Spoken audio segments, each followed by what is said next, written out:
Thanks, you guys. I'm so excited. These are my favorite thing we do in our company, our entire workshops. We do a lot of different types of workshops, but this is our favorite one by far. So you guys, you're in for a treat. We've changed a lot of it up this time versus anything. We ran the same workshop for that last year, and this time is actually a little bit different. So there's going to be some new content. Hopefully it's going to make things more simple and easier, and anyway, I'm really excited for it. I'm glad you guys made it out here. The reason why this is so much fun for me is because normally in our business we're up behind our computers and we're super nerdy up there. You can watch us, and we're doing all this stuff like that. And you don't always put people behind the thing. You see numbers, you see statistics, you see stuff like that. And this is so fun for me and for our staff and our whole team because this is where we actually see the people that we're helping to affect and lives we're changing. And it makes it real for us. That's why we love it and we have so much fun. So make sure during the next 2.5 days you're taking advantage of my staff. I pay them a lot of money, and they're basically yours for the next 3.5 days. 2.5 days. So if you don't use them, then you just wasted my money and your money. And we got some brilliant guys that are here that work for us. Make sure that you're using them. It's also fun because, and I'm going to introduce Ann and Jen here in a little bit, have them come and talk. But it's fun. Earlier we were filming a video with these guys, and they were showing kind of their case study. They first learned about this whole process and everything a year ago, December. It's like a year and a half ago. And you're going to see their evolution of their business, but it's so much fun. And so it's so fun for me to have you guys come, and then people come back again and again and see the evolution of your lives and your businesses. We've got like 4 or 5 people here. This is not your first time here, which is exciting. It means it's been good. So you guys are always, as you know, you're always welcome to come back in the future after you've come through our workshop one. So we do this one about 3 times a year. So it's a lot of fun, and we're just glad to have you guys here for it. So with that. The only other thing I wanted to kind of talk to you guys about the process over the next 2.5 days. We put people through a process, not just a typical seminar. We used to do just seminars. I get up here and I talk for 3 days, and by the end of it, like I was tired, and everyone was tired, and everyone went home, and no one did anything. So I'm like, crap, we got to figure out a way to make this more a process where people are actually using it, they're benefiting it, taking it home, and applying it. So we changed the whole process up about 1.5 years ago, and the results since then have been just amazing. So what's going to happen is today. This is the brain dump day where I'm going to just dump a whole bunch of stuff on your guys' heads. More than any of you guys will probably be able to comprehend or handle, but you're going to get everything just once. And you're going to hopefully feel overwhelmed. If not, it means that I'm slipping a little bit, but hopefully you'll feel overwhelmed. A lot of people tell me it's kind of like sitting with a fire hose like this, trying to take everything in. Howard, was it like that last time for you? This guy's read 30,000 books, and it was like a fire hose to him. So yeah. So it's going to be a little bit intense, but don't get overwhelmed by that. That's a good thing. That means that we're covering a lot of stuff. Tomorrow what we do is we break everyone down into little groups. And so we're going to go upstairs in our actual office, and you're going to spend 90 minutes with me, and it'll probably be a group of like 4 or 5 of you, 90 minutes with me, and then you'll spend 90 minutes with our copywriter, Kevin, 90 minutes with our product development team, 90 minutes with our SEO guys, 90 minutes with our PPC guys, and we go in groups like that. And it gives you a chance to have, in a small group, the people that run my business looking at your business and what they can do and give you ideas. And so it's really kind of a powerful hands-on experience where you have a chance to really let these guys dig into your business. And if you don't have a business yet, they help you start building one and getting it off the ground. So that's tomorrow. Again, tomorrow we start at 8 and we go to probably 5 or 6 as soon as the group's done. And then Saturday is another fun day. And this is something we added just recently. And the first time we did it, I was kind of nervous because I wasn't sure how people were going to react to it. And I had some ideas. I wanted to do this process. We called it a mastermind group. But we did it a little different than a typical mastermind group. So the first time we did it, we sat down, and everyone was in a room like this. And what we do is we give every one of you guys a chance to come up here and actually present your business to the rest of the group, which I'm sure some of you guys are freaking out right now saying, I'm not going to talk in front of all these weird people. But I promise you by Saturday we'll all be best friends. And so what we do is you have a chance to actually come here on the whiteboard and you map out your business. And then what we do is we turn around where all of you guys become coaches. Anyone ever done sports? Who are athletes? Whoever coached at a camp? Like for me, we'll coach at wrestling camps or football camps or basketball camps. Okay, what I found, when I used to go in the summertime and go and coach wrestling camps, I would learn 10 times more from actually coaching the kids than I just teaching my own moves, but I'm teaching them, I'm breaking it down, I'm showing them how to do it, and I'm like, oh, that's why that works. And suddenly I knew something better. So what we do on the third is we turn around and we make the process where you guys actually have all the chance to become coaches. Like I said, the first time we did this, we went through the process, and there's a guy sitting right there in your chair. And a pretty successful guy, and he's sitting in the front, and I'm in the back just goofing off, playing on my phone, like not commenting on anything. And the guy's up here, right in their businesses, and people are kind of giving comments, and I'm just dead silent in the back. Because what I don't want people using me as a crutch. That's what always happens. So I don't say a word. And first, this guy was kind of getting all fidgety and agitated, and he kept looking back at me, and just I could tell he was kind of upset. And the first person got down and went down. The second person got down, and he's getting agitated. He looks back at me, and just glaring at me, and he's like, "Do something." And I'm like, I kind of waved at him, and just kind of egged him on a little bit. And he was just so angry. And after about 4 or 5 presentations like that, you saw him vividly just in his chair, just so pissed off. Finally, he hit his hand on the desk, and he's like, look, dude, what you got to do is this. And he started coaching the guy through this process, right? You need to do this, and you do this, and starts like coaching this guy. And the guy's like, oh, that's great. He starts changing this whole thing. Next guy gets up, and he's like, again, taking over control and start coaching it. And after about 3 or 4 more sessions, then we broke for lunch. And we broke for lunch, and he pulled me aside outside. He said, Russell, you're brilliant. He's like, I was so pissed earlier today. I was going to walk out and ask for a refund because I was so mad that I paid all this money to come here and to learn from you. And he said, you're sitting back there playing games and talking and goofing off. And I was just so angry because I wanted you to be coaching all these people, and I wanted you to coach me when I got up there. And he's like, but I finally started coaching this guy. And he said, I learned more in that last hour and a half of me coaching people than I did the entire rest of the weekend before. He's like, I learned more about myself. I learned more about the process. And he's like, you're brilliant. I can't believe that you did that. And I was like, oh, good. I'm glad that worked. That was like our first dry run. So luckily it worked. And since then we keep doing it, and people love it. And a lot of people, surprisingly, always tell me that the third day is the best day, which is sad since I'm not talking at all. But anyway, take that for what it's worth. Okay. All right. So we're going to cover a lot of stuff today. This time, like I mentioned, we changed up the content of the workshop a little bit. And the reason why is I wanted to make a simpler process for the beginning. Now, some of you guys are in like information type businesses. Some of you guys are not. The beginning's going to be talking a lot about information type businesses. And whether you're an information business or you're not, just listen to it, take it in, and because as the presentation goes on, by the end of the day, you'll understand how it all ties together. It doesn't matter if you're an offline business, an online business, if you're in an MLM, if you're doing information products, this process is going to be the same. But I need you to just trust me for a minute, because I'm going to walk through just a hardcore information type business at first, and then from there we'll transition. Because I know we've got some chiropractors and realtors and things like that. At first you might say, how does this relate to me?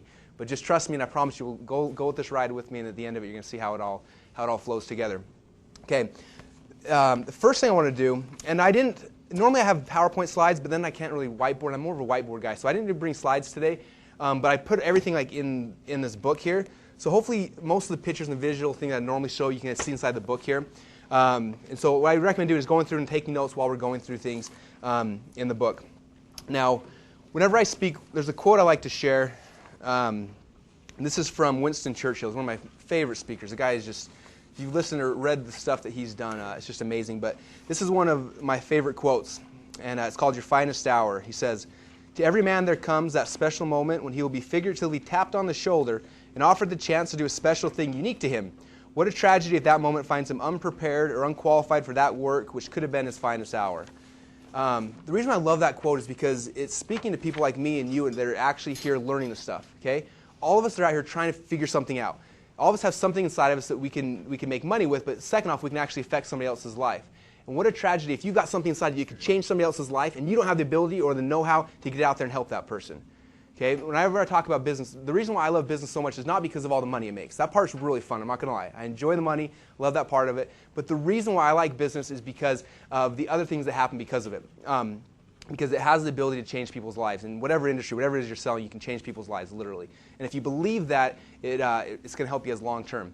One of the examples I like to share about this is there's a company here in Boise called Idaho Reproductive Center.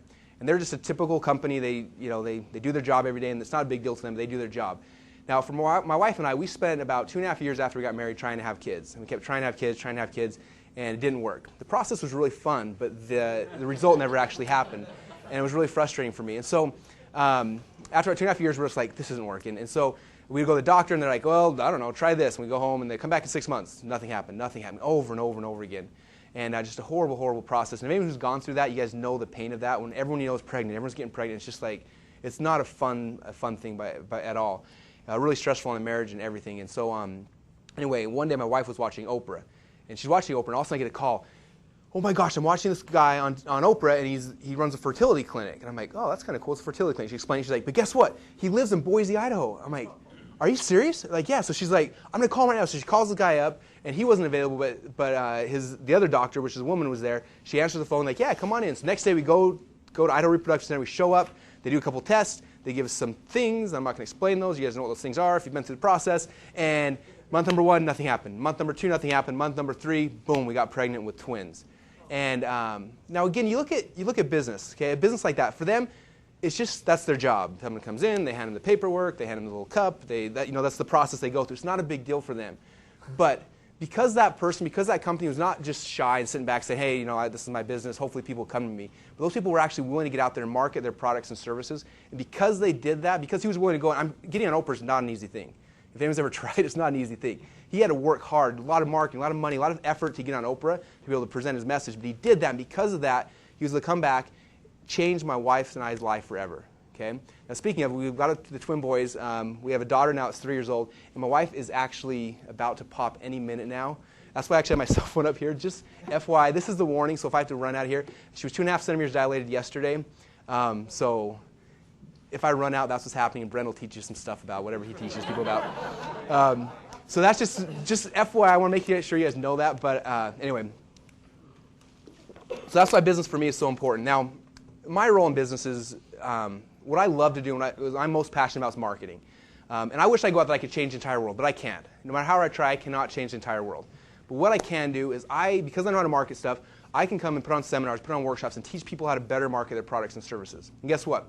If someone that ran a fertility clinic came here and learned to better market their products and services, got the message out and helped 1 or 2 or 3 more people solve their problems, boom, that's something I was able to help affect. And I know that every one of you guys have something inside you, whether it be a talent, a hobby, a profession. There's something inside all you guys that could change somebody else's life. You guys believe that? Yeah. You honestly believe that? Okay, if that's true, that's my goal now, to help you guys learn how to market that better so you can get it out to more people, so you can change more people's lives. And if you do that, hopefully your mission will be solved, and at the same time it'll help me as well. So this is really selfish that I'm doing this, okay? Because I want to make myself feel better by helping more people. That's really why we do it. Now, there's another quote, and this is...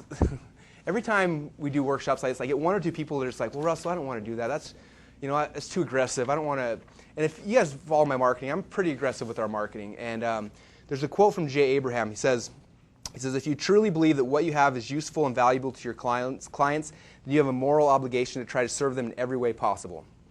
That's kind of a powerful way to say it, right? It wasn't just like, hey, if you got something good, you should go sell it. He says you have a moral obligation to your customers to go out there and to tell them about it. Okay, and if you start looking at this and you start believing that, like I really believe that. I don't think, again, I like the money behind this, but I really believe that we're changing people's lives. I've seen people like Zan and Jen who've gone in, and I've seen what their life looks like now. That's hugely rewarding, fulfilling for me. And so I honestly feel like I have a moral obligation to everyone I meet to help change them in however I can.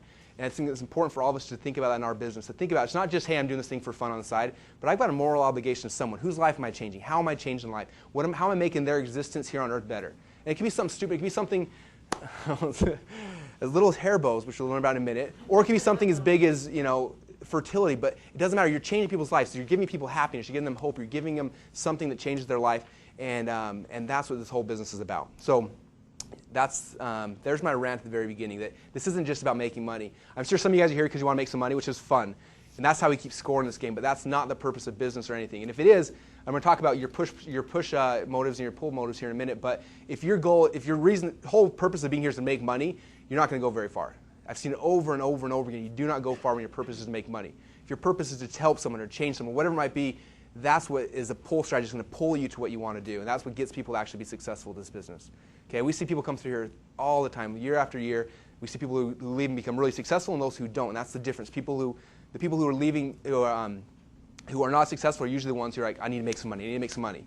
People are like, I need to help someone. I want to change someone's life. I want to add value to the world. Those are the people that get this and that succeed with it. So I want to get that mindset kind of in your guys' mind now because it's going to help you a lot more as we go on. Okay, so let me do that. All right. Okay, one of the major things I'm going to talk about, the major changes we're going to be talking about during this this talk. When I first got started, who here has ever heard my potato gun story? I've told like 10 gajillion. Who here hasn't heard it yet?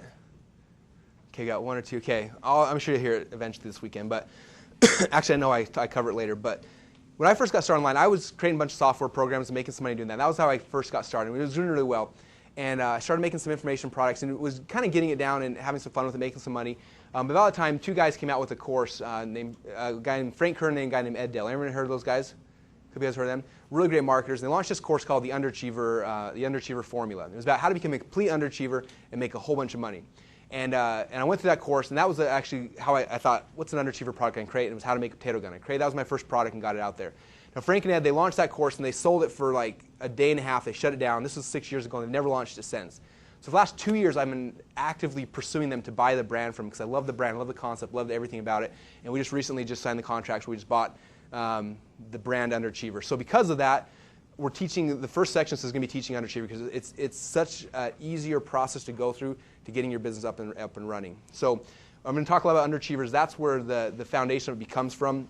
But it's the same process we've been teaching people for years, and it's a powerful, easy process. But what I want to do first, before we get started into this, is I want to bring up two of my favorite underachievers, and they're guys who are making a lot of money. Do we have the microphone back there? Someone grab it. Okay. Now, I kind of talked to you guys a couple times so far. Zan and Jen, they, when I first met them, I was actually using an autoresponder company called Eye Contact, and my sales rep was a guy named Justin Spencer, and I still think his name's Justin, but he tells me it's Zan. So he starts talking to me. He's like, "Hey, check this out. I got this. What are you doing?" I kind of tell him, I teach people how to make money online and that kind of stuff.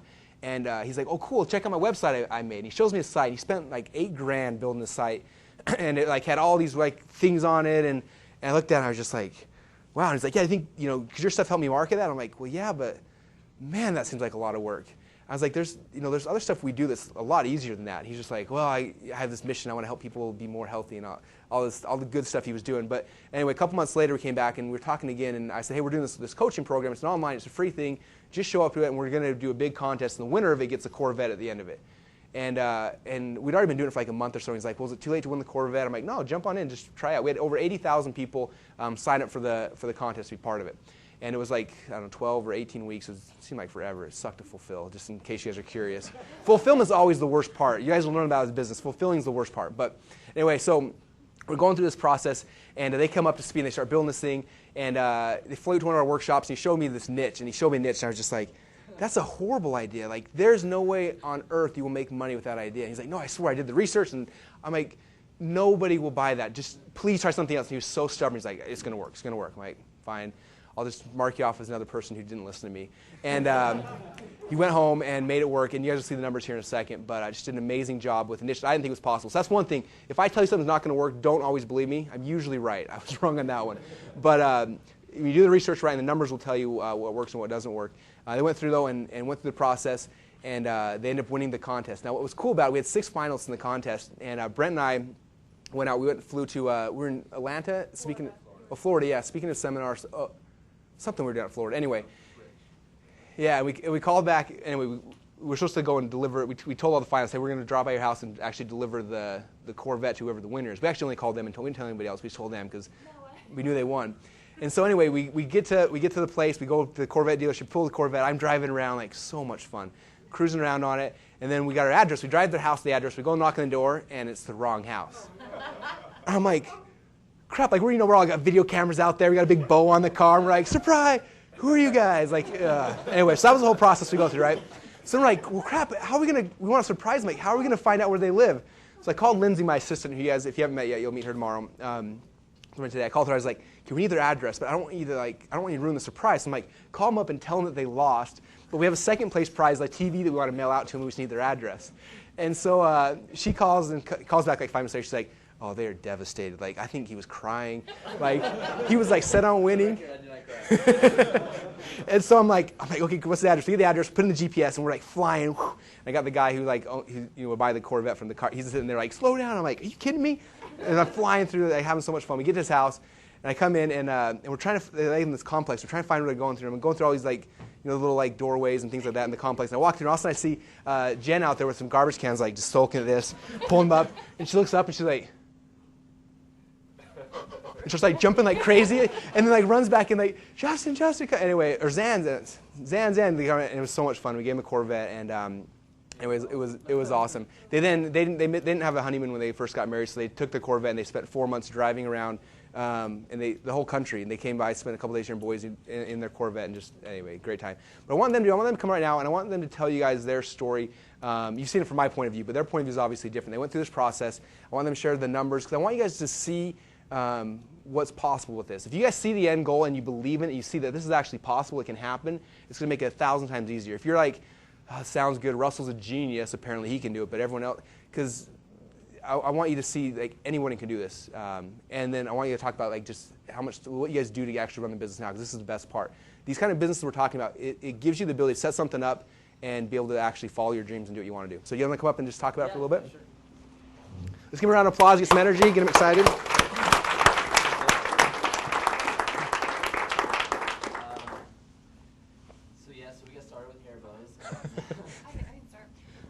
First of all, all, Zan was really positive after he first met Russell. Now, I wasn't on that phone call, and so he made all these plans and really just started it by himself. And then I walked in one day and saw the computer screen, and there was a Corvette at the top, and I said, "What are you doing?" "Oh, I'm just working on this thing Russell gave me." I'm like, "No, why is there a Corvette there?" He's like, "You can win a Corvette if you win this contest." And I was like, "Hold on, we are doing this. We're doing this together." And so we started, and we picked the niche hair bows because my friend was making hair bows, and I thought, oh, we can at least go to her. She can be our expert because we had nothing that we were good at doing. Yeah, he does now. No. And so he made all these plans and was like, I really think that we're going to do $100,000 this year. And I was like, if we make over 50 cents, I will be happy. So let's just go for it and do it. And he was pretty much right on. I mean, he was about, what, $4,500 off. We made $96,000 in our first year. And that was, we started selling March 1st, so in those 10 months. And then this year so far, we've already surpassed that total, and it's just July right now. So that was pretty exciting. But we started off in December, and then by March, we had our product up and running. Now, since then, when we create new products, we can get them running faster. But the first, the learning curve, it does take a bit longer. And then that first month in March, what was our first month? About $5,000? Yeah, well, at first we were using PayPal. So first we were using PayPal and for our only merchant account, shopping cart, and we made $5,000 the first month. And then I wrote down the numbers earlier, and then I threw it away. But anyways, in the second month was about $7,000, and then it went up to $8,000, and then a couple months later we were making $16,000. And it's just selling hair bows, or we're not selling hair bows, but we put together a DVD and a manual, and we, hired her friend and filmed her making them and marketed it. But yeah, so we made, I think our biggest month was almost $70,000 a month, but we're averaging now still, and it's been like a year and a half, at least $13,000 a month, and just in that one niche. Now we have 4 or 5 more products in the craft industry, and then I'm creating one right now in the acting world. So I guess another thing that has really given us is time freedom, which to us is a big thing. My mom just had my little baby brother, so I'm able to spend time with him. I'm 26 years old. He's 2 months old, but that's kind of cool. But and like Russell said, we took a vacation around the world, for 86 days, and United States. Sorry, that's our next goal. Corvette can't go overseas yet. That's our next goal. But the coolest thing to me is that when we first got started, we had $30-something in our checking account. Seriously. And the reason that is, Jen was had some real estate. It's Jen's fault. The reason that is because I had some real estate in that month of December when he had this phone call with Russell. Every single one of my tenants decided not to pay their rent. So it's like, okay, Merry Christmas to the Spencers, we're not going to pay our rent. So we had 7 units at the time, and no rent coming in, plus all the mortgages and all the expenses on the house. And we're down to like $37 a week and a half before Christmas. And so we really had nothing to lose. And we got started with a little bit more than that because he got paid like right after Christmas. Did you hear that mindset real quick, Colin? Did you guys hear the mindset, the difference? It's we're down to 0, we had nothing to lose. Most people say, we're down to 0, I can't do it. You know, just the switch in mindset there. I want to put that because that was awesome. Okay. Anyway, sorry. Yeah, and then once he met Russell, we really thought, okay, we're going to listen to him. I had heard some of his testimonials from other students and had seen what he had done, and we're like, okay. He knows more than we do. We know nothing. We didn't even know what internet marketing was. he had to explain what it was to us. Yeah. We had no idea. Even though we had a website before, we weren't marketing it. We just had a really fancy website. So anyways, I was starting a company called Relief Organics, and it was natural health supplements, and I actually created my own private labels and everything, and it was doing okay, and I wanted to bring it online, so I hired some people, paid them $8,000 to build a website that, I kid you not, it's ugly. I don't think it's up anymore. It didn't make any money. I think we made like $1,000 off of it. And I ended up losing $25,000 because I didn't know anything about it, and so that also contributed to the loss in our bank account of $30.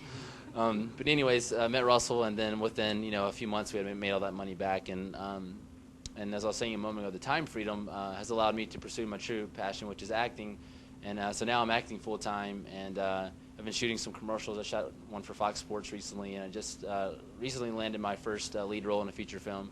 And we start shooting it in a couple months. It's pretty cool. So thank you, and I guess that's kind of our story in a nutshell. Who has questions for them? Does anyone have questions? Yeah. Where did you guys meet? What's that? Yeah. Okay, where did you guys meet Russell? Well, I was working at Eye Contact, and Russell had called in, just kind of talking, and basically I was a sales associate and ended up closing him as one of our accounts. He closed me. I closed him. That's right. No, it wasn't stalking him. Although once I find out who he was. Do you need ideas on how to meet other people? Huh? So, just very briefly, what were the steps from, I have no idea about internet marketing, to 5,000? Yes, well, You're about to learn over the next 5 hours. yes. But, well, basically, so we entered the contest that Russell put on. Everything that we learned to make all the money that we made to date, we learned for free. Like, the information that he was giving away in the contest was free. You just, you signed up in each, like a couple times a month, he would do a video, talking about the next steps of what you need to do. And so we just simply implemented what he told us to do. Like Jen said, we didn't know any difference. Like, we had nothing to go off of. So what he said, we just did. We just exactly what he told us to do.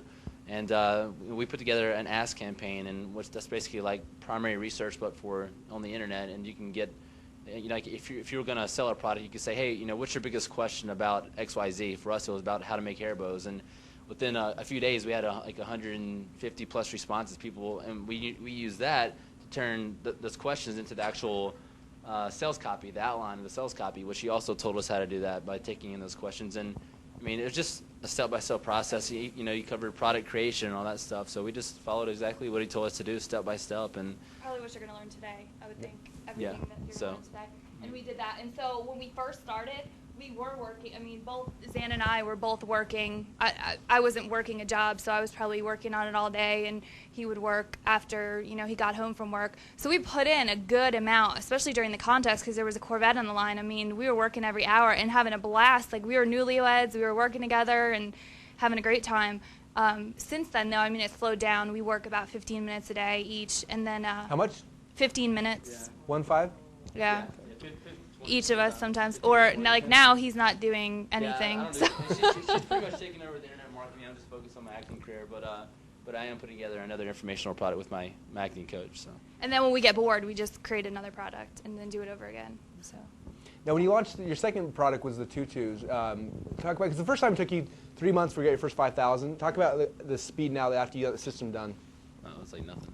Yeah. So then for the tutus, we also have MissTutu.com, and that was just something that I came up with to go along with hair bows, and because we wanted to kind of use the same customers that we had, the same customer base, and have something maybe to upsell them or to sell them in the future. And so we created MissTutu.com. Beginning of April, I just had the idea, went through it, and then I mean, our first month selling in May, we had what, 6,000 in sales? So, yeah, 6,000 in sales, like just in the first month. So it definitely went faster. We got the product up more quickly, and then we could use our same customer base too, which is kind of exciting.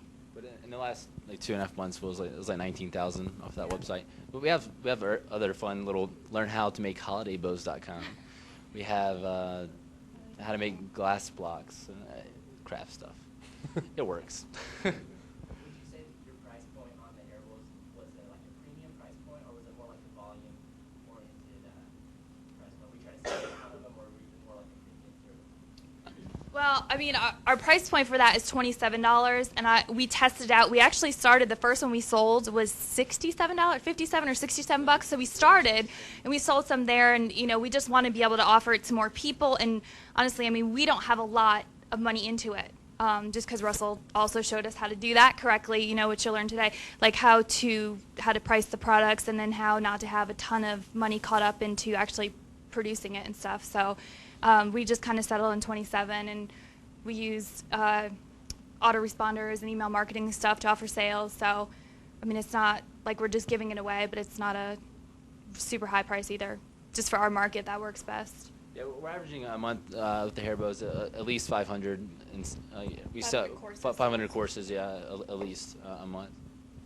Do you guys have any recurring revenue, or is it all just one time? Just one time, but the one I'm putting together now with my acting coach is a reoccurring. Yes, it's like a micro continuity model. Well, and then the only recurring that we really have with our customers is since we have their email addresses, we continually sell them the new courses that we come up with. So it's been like every 3 to 4 months we come up with a new course. So we have a lot of repeat customers that way. Yeah, that's one reason we kind of stuck with the craft industry. But yeah, our list and just the hair bows alone have grown to almost 50,000 on that list. Yeah. Yeah. Are you guys actually selling bows or just how to make them? Just how to make them. Yeah. So basically, so $27 for a DVD and a digital manual, and then we charge $4.95 for shipping. It costs us like $1.25 to have the DVD and everything made, and then the shipping costs. So $4.95 covers everything, and so we're making a complete profit off of it. Have you guys looked at any types of joint ventures or even licensing products from other people? We have a little bit. We've looked at some joint ventures, but honestly, for some reason in our market, there hasn't been anyone who has like a sizable list that it would be like a nice trade. I mean, we do have affiliates. We also work with a lot of the top mom bloggers and get the word out that way through blogs and contests and stuff. So JV, I mean, we haven't really had too much luck with that because we haven't found anyone who is kind of at the level that we're at right now. Right. Are you? I mean list-wise, you know what I mean? I mean like size of list-wise that it would make sense to do like a mutual partnership I mean, there. I've met some, I've contacted people that have smaller lists, and I've paid to have our ads put in there, and they send them out for us, things like that, and it showed to be profitable. But we haven't found anybody that has as large of a list as we do, unless you look like Michaels and places like that, which they don't want to talk to me for some reason. The only reason I bring that up is because I think that's important for all of us to know, because who knows who we'll run into. And so now that we know that is one of your goals, potentially, you know, you might run into somebody or contact somebody and find someone and come across our desk. Yeah, absolutely. I mean. Well, I mean, she's contacted a good bit of mom bloggers that have been nice enough to even do it for free. Like they'll put up our banner on their website. I mean, one of them is we're paying a very little bit, but does she get like 100,000 people a month coming to it or something to the website? Yeah, that's one of the top mom bloggers. Yeah, I mean the that. top mom blogger. Yeah. But anyways, I mean, just talk to people. Some people are nice enough to do it for free, and if not, it's low cost.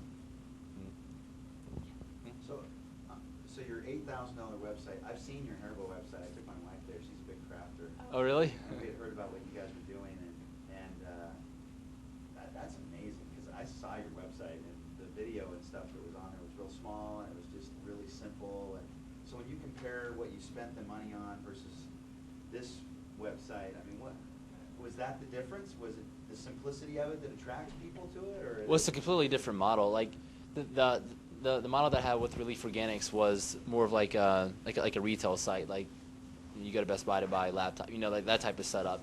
And this is just, you drive traffic, squeeze page, sales page, upsells on the back end, this type of stuff. And that's amazing. There's no fancy graphics on it. There's nothing that's really oh no, flashy. It's just, it was really simple. And when my wife and I, when we were talking about it, we said, "How much are they doing?" Yeah. Yeah. No, really? Well, that's because the purpose of the site isn't to look cute and give away a lot of information. I mean, it's to drive people to make it, to make a decision to give us their email address for a free lesson and then to purchase it. So everything we're doing, we are guiding them and saying, okay, this is what we want you to do now. So we're going to make this the whole page is going to be to sign up for your email address. Before, who knows? I mean, when they got to the website, they were probably like, well, so what do I do? I guess I just had to buy something, but and then they would leave. This, I mean, even if they want to leave, I forget what our percentages are now. Like our bounce rate's like 20%. So 80. Yeah, no, our bounce rate. So like 80% of the people are signing. 80% of the people that are going to our site are signing up to receive a free lesson. Wow. So since we added the pop-up. yeah. Hassan. I think he asked you a question. So you guys are showing people how to make hair balls. Yes, Yeah. informational product. And so what are these people doing with the hair balls? Because it could be potentially a market to actually show people how to make money selling.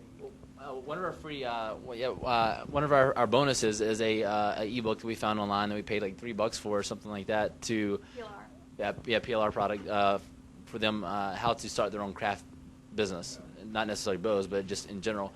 So yeah, I mean we've had people say that we're getting your course so we can make them and sell them at flea markets, or we can sell them at a local craft fair or whatever.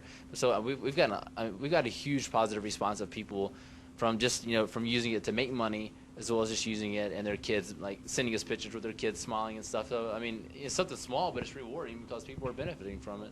So the first thing that I'm kind of thinking about with that is that starts an entirely different business within your business. And so if people are interested in selling that type of information, now you're kind of like in the marketing business. You could potentially show them how to make their own websites or make websites for them so they can drive traffic there. It's a whole different. Yeah, I mean, it could be. We haven't really thought about pursuing it from that perspective, but it very well could be. That could be potentially very. Sure. Yeah. Let's do one more question. We gotta keep going. Oh, you're fine. Okay. Brett? Yeah, what was when you were first started? What was your biggest source of traffic? Where'd you get most of your traffic from in the beginning? There's two things probably. Yeah, well, the number one right away, we used AdWords. Like, that was the number one to, like, get quick traffic just to get started. Because, again, we were in the contest, and we wanted to start up. Also, video marketing for us has been huge, and now blogs, other people's blogs. Yeah, I mean, that's what I would say. I would say, well, in the beginning, it was probably 50-50. 50% of our traffic was coming from video using, we were using Traffic Geyser. Okay. And and also CPC. Cool. All right. Thanks, you guys. Awesome. Yeah, Give a round of thank applause.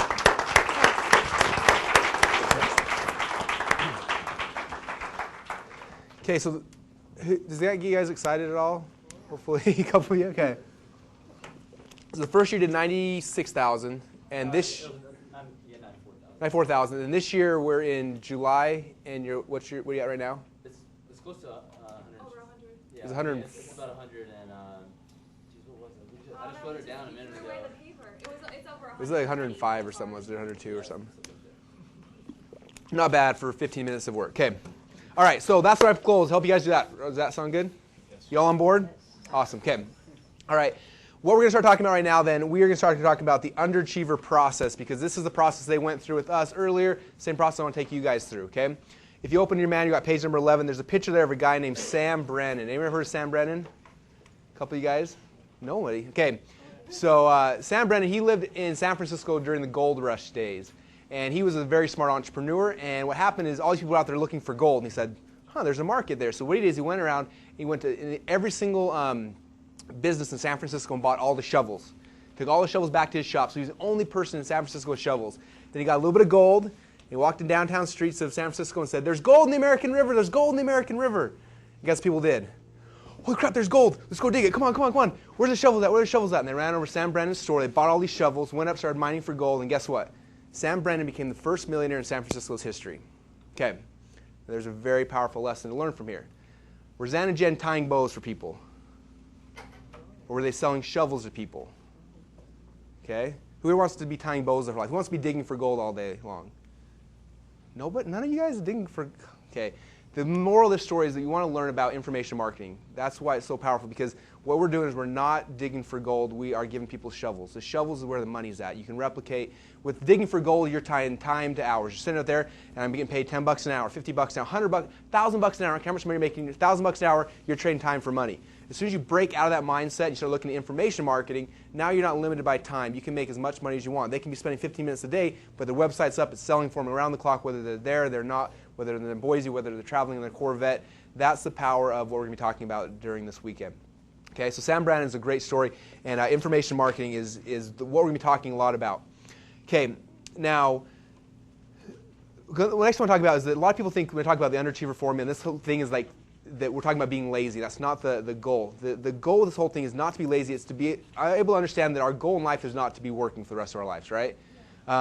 Which unfortunately most people don't get that. Their whole life you're like, what do you do for a living? I'm a this. What do you do for a living? I'm this. Like our whole life we're conditioned to think that whatever we do for a living is who we are. Okay, and that's something we got to start thinking about. You got to start thinking about what is it you want to do. Again, with Zan, it was coming back. I want to be an actor. For me, it was I want to start wrestling again. So I built my wrestling gym. Everyone's got some kind of passion, a reason why you're alive, a reason why you're doing this stuff. And if your reason to be in business is because you want to be in business, like that's a sad, sad life. So what I want to talk to you guys about right now is figuring out what is your purpose, what is your reason, what's your thing that's going to keep you going. If you look on page number 12, I talk about two things. First off is what dreams are going to push you to success, and secondly, what dreams are going to pull you to success. Okay, now pushing someone to success is what we talked about a little early, like, oh, I got to get out of debt. Oh, I need to make some money. Oh, I need to cover my bills. Okay, if you're in the diet, if you're trying to lose weight, oh, I don't want to look fat anymore. I don't want to do this. I don't want to, I'm going swimming next week. I lose 15 pounds. Like, those are things that are pushing you, right? If you notice when you have a motivation that's pushing you, what happens? You get psyched up, you get motivated, you're ready, you go out there, you start pushing this thing, you start pushing it. Oh, I want a donut. Home. Okay? Have you ever been on a diet and you lost like 5 pounds in like 20 minutes and then you're eating donuts like 5 minutes later? Okay, because your motivation behind it is a pushing motivation. You're pushing yourself up a hill. You're pushing yourself up a hill. Okay, I just started a new diet again, and my whole plan, this whole diet was I'm going to do a pull strategy. Where instead of pushing, I got to lose weight, I need to look better, whatever, I'm going to do a pull strategy. So what I'm going to do is I'm going to find out what things do I like that are really, really healthy, that I really, really like. What are my favorite things? So I like avocados, I like tomatoes, I like bananas and apples and oranges. And anyway, if you ask anyone in my office this last week, if you have not seen every single day, like every 2 hours, I walk in the fridge and I have a plate piled full of grapes and bananas and just mangoes and just this amazing fruit. I put it down and I eat that all day long. And then it gets empty, I go fill it back up, and all day long I'm doing that. And guess what? All I'm doing all day long is eating fruits and vegetables. I like them, I enjoy them. When I get home at night, guess what? I'm not craving all the stuff I normally crave. Okay, when I'm home at night, we threw out all the crap out of our house. We bought a whole bunch of healthy food, and it's right there, and it's pulling me. It's like, oh, sweet, I can have an apple. Oh, I can have a banana. Oh, I can have some mangoes. And it's a pull strategy. Okay, same thing with your business. Like, I think one of the reasons why these guys are so good is you look at their business. It wasn't like, okay, I gotta go to work now. Okay, let's go figure out how to make some money so we can pay our bills. It was like, hey, we're newlyweds. This is a couple. This is a fun thing we're doing together. This is exciting. We're going after a Corvette. This is a fun thing. It becomes that kind of a mindset. Okay, when you can structure it and position it in your mind where it's a pull strategy, what are the things you want out of it? It changes it so much versus a push. Okay, something I really want to focus on. So think about that. And obviously, we're not going to have time to really sit down and write down all your ideas. But when you're home tonight or this weekend, think about that. Think about what are the things that are going to pull me to success. Is it spending time with my wife? What is the thing that's going to pull you? When I first got started in this business, the reason why I got started, the sole reason is because I was wrestling at Boise State University. I had just gotten married. We'd moved into an apartment, and guess what I found out? You cannot survive, even in Boise, Idaho, on $9.50 an hour. So my wife was making $9.50 an hour, and I had two choices: either figure out how to make some money, or you have to stop wrestling. Okay, now there's very few things in this world that I like more than wrestling, and so I was like, I don't want to quit wrestling, so I got to figure this crap out. And I got out there and I started working and working to pull because I wanted to wrestle, and that's why what got me up and going. I had a pull strategy, something that was bigger than just I need some money to cover the bills. I need some extra money because I want to go surfing next week. Okay. Find out what those things are, because those are the things, if you can get those ideas and anchor them in your mind and put them out there in front of you, those are the things that are going to pull you through the tough times. Because this business, everyone sells this business as they make $1 million overnight. The reality is you got to work really, really hard for 2 or 3 months, and then you make a whole bunch of money overnight. Okay, how long do you guys have to work before you're making money? 2 or 3 months. And how much time did you put in, do you think, each day? Well, I was working a full-time job, so I wasn't able to devote as much time as I wanted to. So I would get home, like 7. By the time I started working after eating all that stuff, it would be about 8 o'clock, and I would stay up between 2 or 3 in the morning, then wake up at 6:30 and do work again. 7 hours a day. So you're 7 hours, you're 15. So a lot of work. Okay. Now I want to talk about this for a minute because I want to talk about the mindset most people have, and I'm hoping you guys don't have this mindset. And so I'm going to break it right now. So when I was at Boise State going to school, it was my senior year, and I was in a creativity class. Nick, were you in my class? No, you were in my class. And I was in a creativity class. And anyone's ever been in a creativity class? So anyway, you're supposed to have a project you're creative on, and you do have a presentation about how creative you are. So I'm like, all right. So at the time I launched this website, it was called The Lost Files. It was my first membership site. So people signed up, and they paid me $27 a month to be part of it. So we launched the site. In the first month I can't remember exact numbers, 200, 300 people that signed up for it, and they're paying $27 a month. And my income was about $15,000 or $16,000 a month off the site. I was so excited. And so I went to my creativity class, and that's what I presented. I said, this is a creative idea I had. I launched this business, how it worked. I mapped out the whole thing on the wall, and I showed everything. And my teacher, this little tiny Indian dude, he was like just jumping around so excited, like, holy cow, this is so great. He's like, look in the class. You guys, you see what he just did? He's made a business that's making $15,000, $16,000 a month, and he built it in 2 months. Like, this is the greatest thing in the world. Do you guys have any questions for him? And everyone's kind of sitting there, half asleep. And this one kid sitting back in his chair, and he raised his hand. And I'm like, yeah. He's like, sounds good, but man, that sounds like a lot of work. And I was like, are you kidding me? I spent 2 months working really, really hard. Now I have an income stream making me $15,000 a month that I don't do anything for. You are going to spend the rest of your life working 9 to 5, 40 hours a week at a horrible job that you hate, and hoping to pull out $50,000, $60,000 a year. Like, that's the reality. So you need to get through the mindset that this sounds like a lot of work, because it's not in the reality, in the grand scheme of things. Yeah, you got to put in some time. But after you get it up and running and structured, now you can go and spend your 15, 20 minutes a day because you're just maintaining it and making sure it keeps working. Okay? So make sure you guys have the right mindset from day one. Okay, next thing I want to talk about, this is a big roadblock for people. I want to smash this right now. There's a big difference between having resources and being resourceful. Okay, the words sound very similar, right? Resources and resourceful. When I had a chance, and I'll probably talk about this a little later, last summer I got a call in July. I got a call from Tony Robbins' assistant. You guys know who Tony Robbins is? He's launching his reality show on Tuesday on NBC, so make sure you watch it. It's going to be the greatest thing in the world. So anyway, got a call from Tony Robbins' assistant and said, hey, Tony, we'd love for you to come to Fiji and speak at this Business Mastery event. Can you make it? I was in a hotel with my wife on our anniversary in Atlanta, and I said, wait, you want me to come to Fiji and to speak at Tony Robbins' event? And she was on the bed, like jumping around, say yes, say yes, say yes. And I'm like, I don't know how we can do it, but yeah, I'm there. Count me in. So it was a big headache. But anyway, we got there to the event, and this is one of the things Tony talked a lot about, was the difference between people having resources and being resourceful. One of the biggest excuses I have why people aren't successful every single time is, I don't got any money, Russell. I don't know how to do a website. I don't know how to do graphic design. Oh, I don't know how to do this. I don't have the what? The resources, the talents, the abilities. That's the excuse I get over and over and over and over again, okay? Now, what I want to do, I want to smash that quick, because that is the biggest bullcrap excuse that I promise a lot of you guys are telling yourself right now, and you're going to tell yourself throughout this process, okay? I don't have the resources. I don't have the money. I don't have the time. I don't have the whatever it is. Everyone's got an excuse, okay? And I tell you, that's all is an excuse every single time. Every one of us, if it's important to us, we'll find time. Do you guys not agree with that? It's important you're going to find time. You're going to turn the TV off and you're going to find some time. Second thing, you don't have any money, there's ways to get money. There's ways to do things without money. What I'm talking about is being resourceful. Now, when I first got started, I was in the same situation. I was going to college. I was wrestling, making $0 an hour. My wife was working, making $9.50 an hour. It didn't cover our payments. Like, we were just, like, I didn't have any money at all. So I got online. I was like, I need to figure out how to make some money. I bought this course. I was telling Dave about this earlier today. I bought this course, paid $500 for it. The course was good, but I was just like, it didn't like give me like what I was hoping for. And I was just like, crap, I just paid $500. My wife's going to find out any day now, and I got to figure something out now.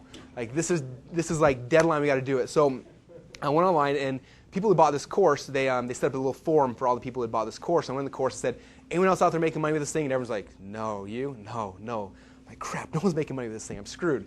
So I posted and I'm like, look, this is the deal. I'm broke. It's all my money. I got an idea. This is my idea. And I have no way to fund it. I have no idea how I'm going to do it, but this is my idea. I think it's a good idea. What do you guys think? And I got all these people saying, that's a great idea. That's a great, like probably hundreds of people, maybe 100, 150 people have said, great idea, great idea. I'm like, okay, cool. So I'm stuck. Okay, and most people stop right there, right? Well, great idea. I'm out of money. Let's go home. Okay, I got stuck there. I was like, crap, I got to figure out a way. So I went back to that forum and I said, okay, this is the deal. I'm broke. I spent my last penny on this, but I think it's a good idea. You guys think it's a good idea? This is what I want to do. If you will send me $100, you'll be partners with me on this business. And however many people send us $100, we'll go in there, we'll collect it, we'll get a pool of money, and we'll build this idea. I was like, you guys in for that? And a bunch of people, like, I had like over 100 people. Yeah, I'm in. I'm like, huh. So I sent an email. I put up a PayPal button. I'm like, okay, if you're in, here's a PayPal button. Go spend $100 and we'll be business partners. I had 52 people go to that site, submit $100. I got $5,200. Now I had my budget to go and start programming my site. Okay? Resourcefulness, not resources. Next story I want to tell you. Telman Knutson. Anyone here heard of Telman Knutson? Has a big multi-million-dollar business right now. When I first met him, he came to me and he had an idea, and I thought it was a bad idea. I told him no. But regardless, he didn't listen to me, luckily. I keep telling people that I have bad ideas and they actually work. He went out there and he was same thing, completely broke, had probably $20, $30 in his account, and he had no money. He said, look, I know I need a programmer, I need a website designer, I need someone to write copy, I got no money, but I got an idea. He had an idea, he went to like 20 or 30 designers, said, I got an idea. I can't pay you, but if you partner with me, we'll be partners on this. And they're like person after person, nope, nope, nope. One guy's like, sure, I'll do it. Boom, got someone to design the entire website for free. They started going out there, okay, I need a programmer. I don't know how to program. All I know is I need a programmer. Start asking people, I got this idea. I have no money, but do you want to work for free and we'll be partners on this? And like, no, no, no, no. 10, 20, 30 no's. One guy's like, sure, I'll do it. Boom, he's got his programmer. Went out there, same thing, did a copywriter, got the entire thing, built a whole team of people just off of the fact that I got an idea. I've got a good idea. This might make money, might not, but are you in? And they said, yeah, and they all put in their resources. He launched the business his first year, did $800,000, and now does about $6 or $7 million a year off with his business. That's how he launched his business, okay? I don't have the resources, but did he stop? No, he said, I got to find out a way. Okay, anyone ever heard of Kenneth Cole? Big company? I'm going to slaughter the story, but the concepts are the same. So Kenneth Cole is starting this shoe company, right? Anyone here have Kenneth Cole shoes? I think these might be. I don't even know.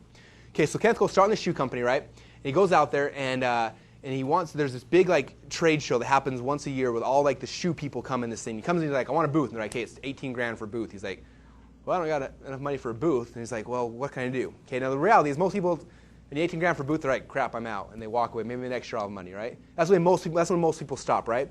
Kenneth Cole, smart guy, said, I'm not going to take that guy, figure another way. So he said, hey, how about I can get like a street cart and put it out here in front of the event. People can come in to see my booth outside the event. So he said, okay. So they went down to the city and asked the city council, say, hey, can I just rent a street car and put it outside in front of the building, and then people can come see it? And they're like, no, you can't. It's against this permit, this permit, this permit. Okay. Now, what would most people do at that point? All right, sweet, I'm out. Next year, maybe I'll have money and leave.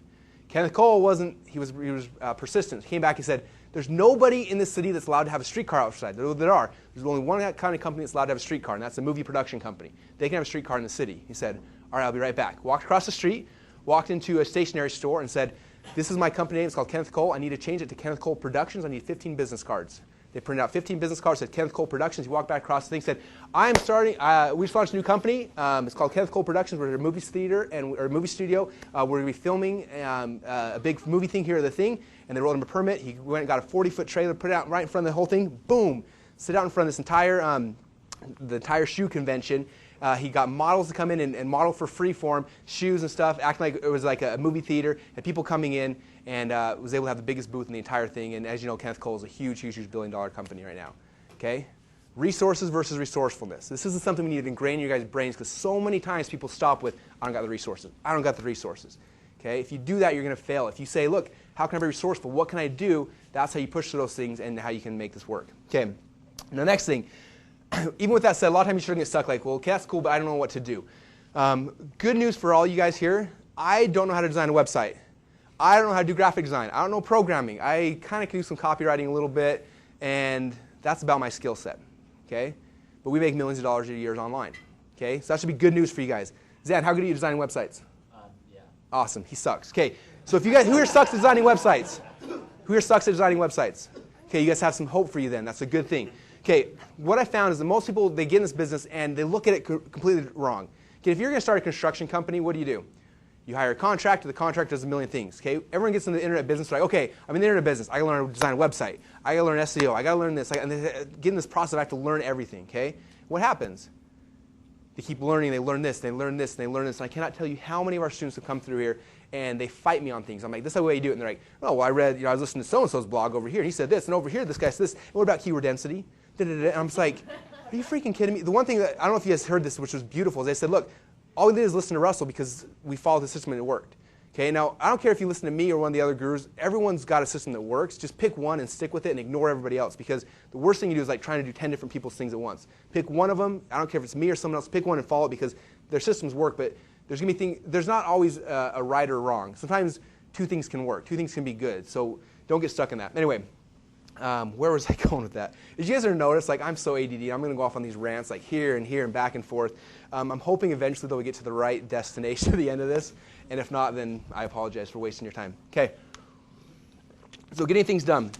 Again, it's important to know that your job in this business is not to be the guy that's doing everything. Your role in this business is to be the person who knows how to outsource and get people to do everything. You look at yourself as the contractor. As soon as you look at yourself as the webmaster, now you're saying, I'm a plumber. I got to go figure out how to install pipes. You don't want to be the plumber in your business. You want to be the contractor who sits at the top and points to people and tells them to do things. Okay, ask anyone in my office. All I do all day is sit there and I point at people. People are like, Russell, you're useless. You don't do anything. I'm like, I know, but I'm good at pointing at people. Okay, that's what you want to be, is the contractor in your business pointing at people.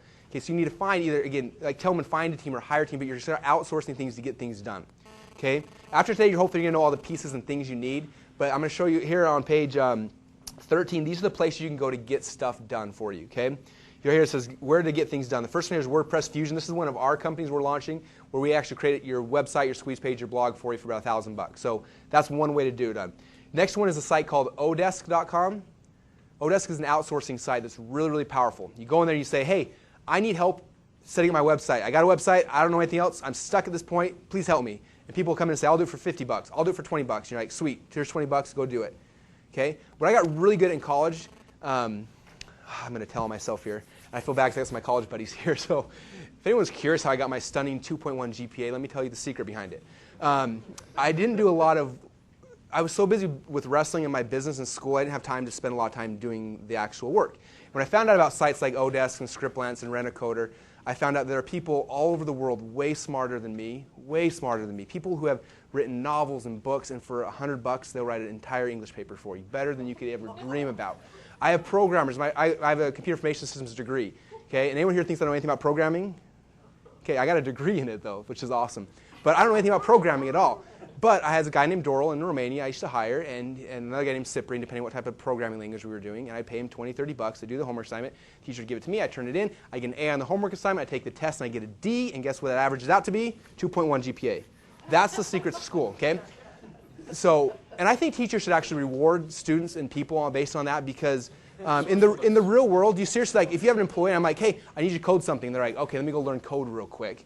Like, is that the way the world functions? No. Go find the guy who knows code, hire him to get it done. That's the way the world functions. That's the way teachers should reward students. So that's why I rationalize my careless behavior. Did you have a question or a comment? Remember seeing me in class? I had 2 classes with you, and I think you showed up like 4 times.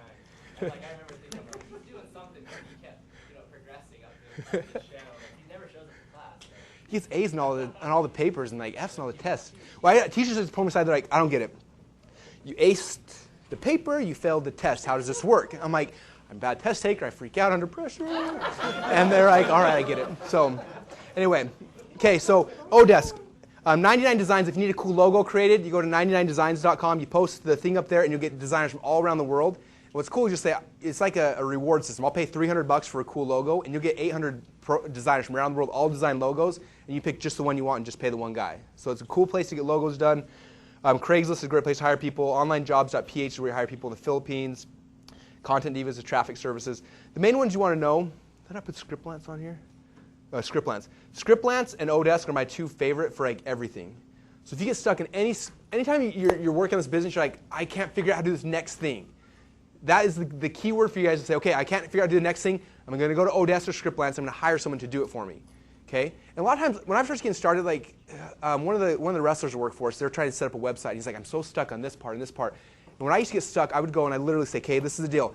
I cannot figure out for the life of me how to get this. I know that I go to people's pages and the site looks like this, and when they click on it, the thing starts downloading, and I don't know how to get that to work. What I'm going to do, I don't want someone to do this. I want someone to explain to me how it works. I'll pay you $5, get online with me for 15, 20 minutes, and just walk me through the process of how to do this so I can do it in the future. And I get guys in India who $5 is like 6 months worth of work for them. They pay me $5 and spend like 4, 5, 6 hours with me online, showing me how to do this task. I'm like, oh, finally makes sense how to do it. Okay, or I can say, hey, for $10, just do it for me. But you can literally, for $5 to $10, get through any roadblock that you're ever going to have online. And I promise you, your roadblocks are always going to be technical. That's the things that always people get hooked up on. And if you get good at these sites, Odesk and Scriptlance, going out there and posting it, you get people to do these tasks for you. Anyone here ever read The 4-Hour Work Week? Do you guys know? I don't encourage my team to read this, and this is the reason why. First half of the book, he's talking to entrepreneurs. This is how you run your business. He's like, now, if you're an employee, this is what I recommend you do. Ask your boss if you can work from home, step number 1. After he says yes, go home and hire 2 people in the Philippines, pay them to do your job, and go do whatever you want after that. He's like, they'll do a better job than you, and guess what? Right now I'm making $1,000 a month. Let's say I pay this guy $200 a month. Now I'm only making $800 a month, but I'm doing whatever I want. I have my own business, I have other stuff going. Okay, that's the reality. Is you start just hiring people, building a team. We used to do these workshops. A lot of times I would have everyone. I said tonight. In fact, we should do this tonight because this would be a good thing. This is everyone's homework. So write this down. Put a big star by this because if you do this once, you're going to get addicted to it, and you see how easy it is. I want you guys all to go to scriptlance.com. You see right there on page 13, scriptlance.com. You're going to set up an account. It's going to take you 5 minutes. You create an account, send you an email, you confirm the email, and you got an account. I want you to go on there, and I want you to say, this is my new company I'm launching. Its name is, just make up something, and I need a logo design for it. You guys all probably shouldn't do the exact same word for word because it's going to be really confusing. There's like 80 people that have the same project. But something along those lines, say, I need someone to do a logo for me, and I'm willing to pay $5 for it. I want it to look like this guy's logo. And just end the project, say you're willing to pay $5 for it, and watch what happens. Within 5, 10, 15 minutes, you're going to have people submitting logos to you, and submitting, or if you want someone to install a script for you, or set up whatever it is, it's people to start posting and posting. People that are hungry for work all around the world who are working for 50 cents, $1 an hour, who will do insane amounts of work for you. We can hire programmers with master's degree in programming for $2 or $3 an hour. And you get these guys to do your work for you, do your homework for you, the sticking point you're stuck at, they'll do that for you. Okay? Now, after you do this once, you're going to get addicted to it. It's the greatest thing. So make sure you do it once. That's one thing I'm going to ask you guys tomorrow to make sure you did it. One of my friends one time, he had spent 2 years studying internet marketing, 6 months trying internet marketing, still hadn't made a single penny online. And I kept telling him, dude, just go on Scriptlance and just post a project and have someone do it. And he just was like scared to do it. He was so scared. And it's 6 months of me just telling him, just go do it, go do it, go do it. And finally, one night he went and he posted this project online. And we actually were sharing an office at the time. It was in the basement of my duplex. And I'm like, okay, I'm going to bed, dude. Good luck. And I go to bed. Next morning, I come back down the stairs, and he's still sitting there, like red eyes, same clothes, stinks like, oh, bad. And he's sitting there typing like crazy. I'm like, what's going on? He's like, I posted a project. This guy named Vladimir in the Ukraine signed up, and I paid him $15. He finished the project already, and then I saw this other idea for a product and launched this one. He had like 15 products being developed simultaneously. He had a guy doing graphics, had a guy programming, he had a guy doing this. All these things happening, and he was just like, this is the greatest thing in the world. He ended up launching like 15 products next month and a half, and started making, guess what, a whole bunch of money online. Okay? If you learn how to use this outsourcing site, it liberates you and will free you and it'll get rid of all your excuses if I don't have the resources to do it. Okay? You can literally pay someone $1. Liz Roberts isn't here. If you see her, she's been walking around. She's one of our students, and she does about 30, 40 grand a month every single month on these sites she has. And it's so funny because she's got 6 or 7 girls in the Philippines who just do all the work for her. And she sits back and she travels, and she texted me yesterday, I'm going to be in Boise tomorrow. I'm like, all right, just randomly flying around. She spent 4 days last month in her house. Other than that, she's just traveling around. She's got her 6 people that just do all this work for her. She goes to seminars like this. She gets a good idea. She's like, oh, that's a good idea. She emails her girls in the Philippines, hey, Russell talked about this, and there's some book over here. Go read it and just do it to my business. And then she goes on another vacation. And she's got these girls just building her whole business for her. Okay? It's important for you guys to understand that this is how work gets done in today's world. It's not me going out there and doing everything. It's saying, okay, I need someone to pay him $2, $3 an hour, and they can do it for me. Like I said, Liz's average person right now, her high-end people, she pays $500 a month. Okay, that's 4 40-hour weeks. That's 400 hours for $500 a month. That's a little more than $1 an hour that she's paying these people. And she's got a whole team out there working for her. Okay, I don't have resources. It's $1. It's $2 for crying out loud. Anyone can do it. Okay. Next question, what do you outsource? Graphic design, webmaster services, programming, anything techie, customer support, writing, link building, accounting, questions, homework, everything. The only things you should be doing are stuff that you really like doing. Okay, if you like doing something, then like, okay, I really enjoy that. There's parts of my business I like. I could get people to do it for way cheaper, but I really enjoy those things, and it feeds me and gets me excited, so I do those. But outside of that, I shouldn't be doing things. Ron LeGrand said, the less I do, the more I make. And that's true, because so many people get so in like, I got to do this, I got to do that, and they become control freaks, and nothing ever gets done because they got to do everything. If you structure it, the less I do, the more I make, that's the right direction you want to go with. Okay. Okay, one other thing I want to talk about. And this is literally the only value I think I got out of my 5 years of college. I'm pretty sure. So who's been through at least 5 years of college or more for those who are... Okay, do you guys remember like the one valuable thing you got? This is the one thing I got. And I remember it was like my first year at Boise State. I think you were in that... It was economics. You were in my economics class. Yeah, I had a big epiphany that one day. I'm glad I showed up that day, actually. So I'm sitting there in class, and he starts talking about opportunity cost. Everyone here know the concept of opportunity cost?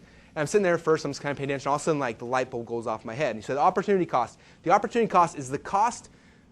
How does it even work? I paid really good attention, apparently. So the value, perfect. The value of what you're giving up. So I can go to work all day, and I can work on this task. My opportunity cost is what I could have done with that time if I had put it somewhere else. I got that. I was like, huh, that's interesting.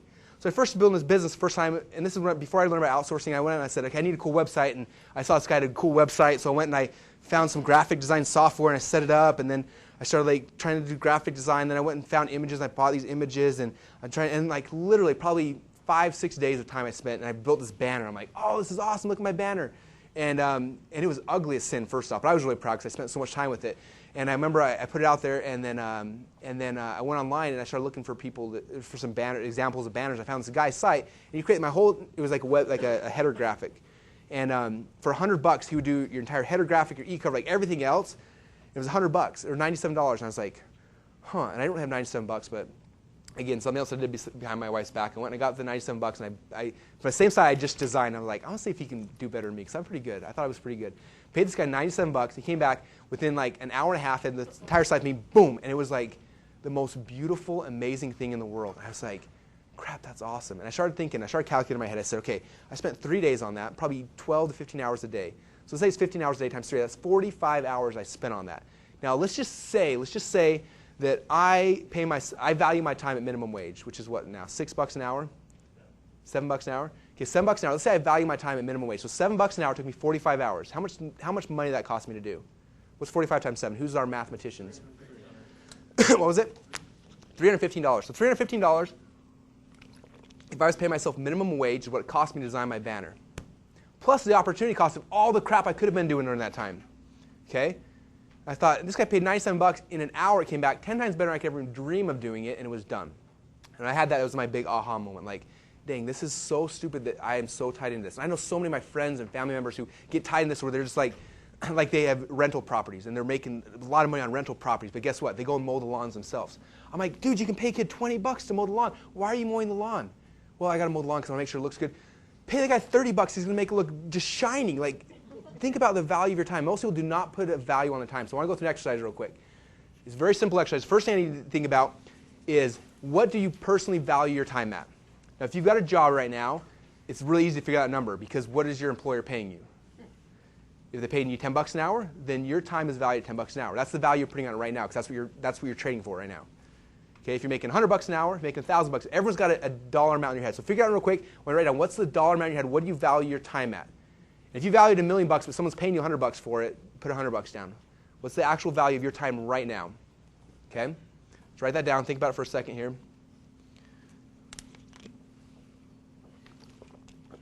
Okay, now after you have that number, that's your magic number. What you want to do is start thinking about things in that way. So, okay, I can go in here and I can design my website. It's going to take me 6 hours. Okay, 6 hours times that number I just made up right now. Can I get someone to do it for cheaper, or as cheap as? Or maybe a little bit more, but they're going to do a nicer job, and now I have time to spend those 6 hours doing something else. That's how you start judging your time, what you should and shouldn't be doing. Okay? And you find someone that again, especially when you come down to prices like in the Philippines and stuff, you're paying people $1, $2, $3 an hour. It's very rare that you can get this stuff done yourself. How much do you pay your Indians right now that are doing your website stuff? Is it hourly? It depends. It's not Indians. Is that politically incorrect? Oh, I got some giggles. I'm like, oh, crap. The people from India. Yeah, it's Indians, right? I'm going to get shot by someone here. Someone's offended. Okay, so I apologize in advance if I offend anyone this weekend. Okay. We pay on average 15, but most of the time we... 15 an hour? Yeah, you guys are good we've been people. using a pretty good bit, so we pay 10 to 15. Cool. But they're super fast. Yeah, well, see, we have a relationship with them now, so we just we trust them with all of our stuff. Yeah. Awesome. So what I recommend doing is, when you're going out here outsourcing, go out there and test a lot of people. I used to use that because I'm paying $10 for a project. I'd test 2 people and have both the exact same project, see which one comes back best. And as soon as you find someone that you work really well with and they're good, that's when you want to lock them up, because there's a lot of crap out there. I probably went through 50 or so programmers before I met Doral, who's my first programmer. And I hired him and locked him in, and I started paying him $100 a week, and he was the richest kid in Romania. Okay, and that's what happens. So you're going to find people. You're going to find people that suck, but just realize that that guy's really bad, that guy's good. But you're going to find people you like, that jive with you, that communicate well with you, and lock those people up, because then you want to keep them close to you. Anyway, does that help you guys? Hopefully, like if you see my this is my website design skills, and you can ask our designers upstairs. Like, this is, and people in my office, this is what it usually is. This is the process I go through. In fact, I'll show you my first product next, what we did. But I go at this, I'm like, okay, I want a website like this, and I want a cool header like this, and I want like the logo right here, and then I want some squigglies over here, and then over here there should be like, I don't know, just like a thing right here, and then it should look like this, and then that's what I want it to look like. And then if the guy's in America, I just show it to him. If he's not, I take my iPhone and take a snapshot like that, I email it to him, and then I'm like, that's what I want. In fact, that's really how it works. Now, my first product I ever created, this is like my very, very first project, was called Zip Brander. And this was an idea I had, and I was like, this is a multi-million-dollar idea. I was so excited by it. And I'm not going to try to explain it to you guys, because it's not that cool. But I had the idea, and I went to like a US-based programming company. And this is the project, and they quoted me $5,000 to create it. I was like, $5,000? Okay, for me, that was more money than I've ever even dreamed of. My wife was making $9.50 an hour. I'd never had a job in my life. And I was just like, $5,000? My wife's got to go to work for a long time to pay for that bill. So at first I was like, oh, and I kind of walked away. Like, that was, I don't have the resources. Now, a little while later, when I learned about the outsourcing sites, took the same project, posted it on scriptlance.com, posted it up there, and this is really my project description, in case you're curious. It was on a piece of lined paper, and I just drew it like that. Zip Brander, I want to look like this, and there's going to be a button here, and when I click on this button, it's going to go to a page like this, and this is, it goes to page 2, and then page 2 would be this. And I just have like 5 or 6 pages I just written in a pen. I took little pictures of it, and that's what I sent I posted on the site. Like, that's as sophisticated as my project management skills are as a programming project manager. Okay, went out there and I posted on Scriptlands, and I had people from all around the world bidding. The first guy came in, he bid like $500. I was like, that's 10 times cheaper than the Americans. The next guy came in, I'll do it for $150. I'm like, heck yeah, dude, this is awesome. Next guy came in, kept going down, and finally this guy named Cyprian in Romania bid $20 on the project, and I thought, I got $20, my wife will not even know about it. So I went in there, paid this guy $20, he came back, and within like a day and a half, he gave me the software and it worked perfectly. $20 it cost. Same thing that the American guys quoted me $5,000. $20, I was so excited, I actually went and found another $100, I gave him that $100 bonus. So $120 cost me for this first product, and that was my first product I ever had. Went out there, similar process you guys, went there and launched it. The very first month, I think it was like $1,200 in sales. Second month we had $3,000. Third month was $5,000. And that's how I got. That was the whole beginning of how I got started in this business. From there, I was like, this is awesome. Create another product, and just started growing from there. But learning how to use outsourcing sites, I can't tell you how important this is. It's so funny because I have my friends and come up to me and they're like, hey Russ, I know you know a lot about computers and website. Like, can you do this? I'm just like, I don't know anything about computers or websites. Like my parents are always like, hey Russell, can you come fix this thing? I'm like, no, I don't know how to fix that kind of stuff. Like, if I get stuck, I post in this thing, and this guy in Romania comes, he logs on my computer, and he fixes it, and it's great. That's the kind of mindset you guys need to get into. Because again, if you think that you're the ones building this business, you're going to fail at this business. Okay? There's too many things going involved. There's too many things involved. There's too much stuff happening.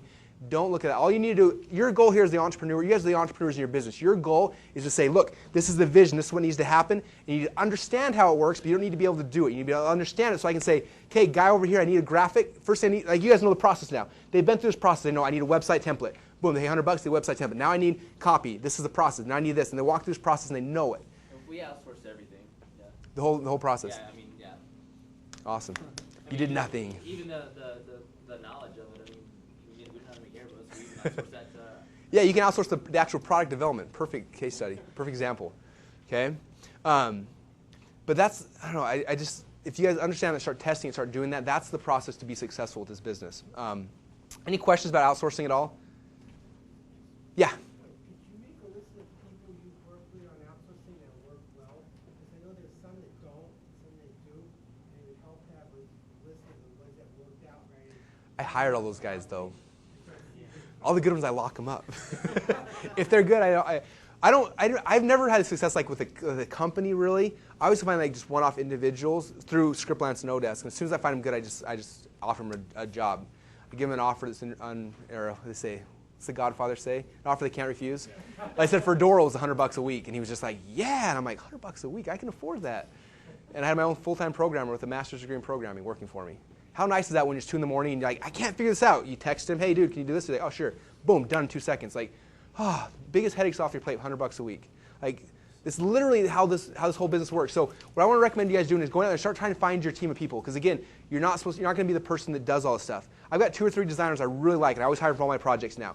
I've got 2 or 3, a lot of them I'm hiring in-house now, but 2 or 3 guys over here. But go out there and say, because the people you need for this business, let me just make, this might be useful. The people you're going to need.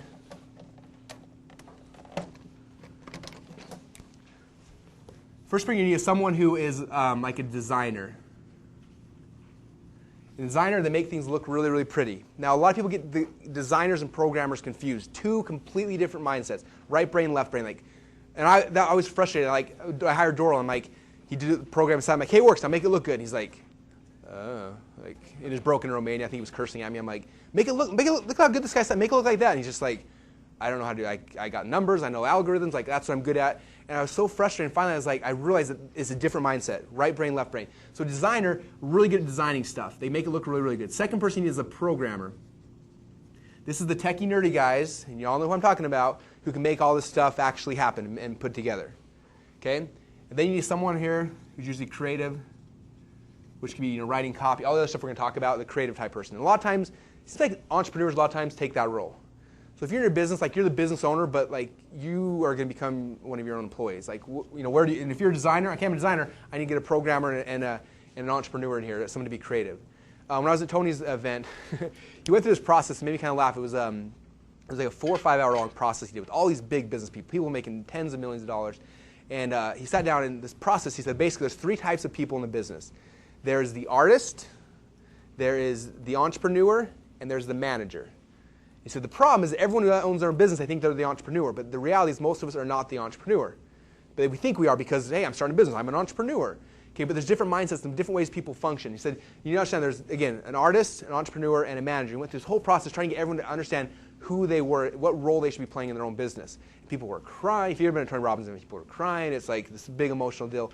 But it was interesting because people who thought, I'm an entrepreneur, started saying, wait a minute, I'm not an entrepreneur, I'm an artist. Okay, my business, that was one of my big ahas when I was in Fiji was, I always thought, hey, I'm an entrepreneur. Okay, I'm an entrepreneur, but I'm not the entrepreneur. I'm an artist. Like, what I enjoy is this. I enjoy the creative. That's why I have like 8,000 products upstairs. Half of them I don't even sell because I'm so excited about creating stuff. Like, I'm the creative guy, and that's what I enjoy. And it took me a long time to actually convince myself that I was the artist, that that's what it is. But as soon as I understood that, I said, okay, now I need to surround myself with these other kind of people. The people that's going to be the managers. People are going to be the doing this part and this part.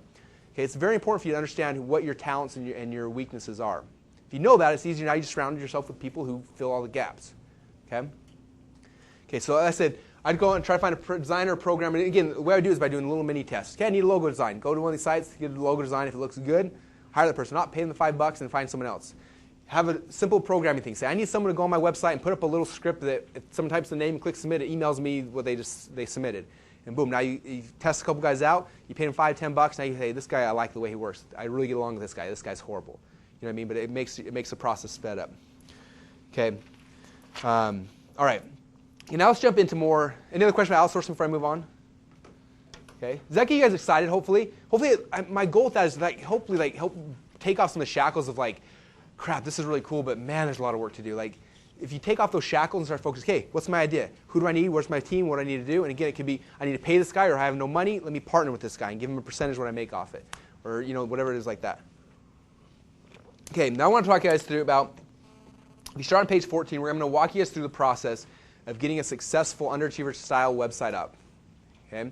My goal with this, again, we're going to talk later on today about how to maximize this and monetize it and make a whole bunch of money. My goal is to make this very, very simple to start off with. Yeah? Sorry, back up here.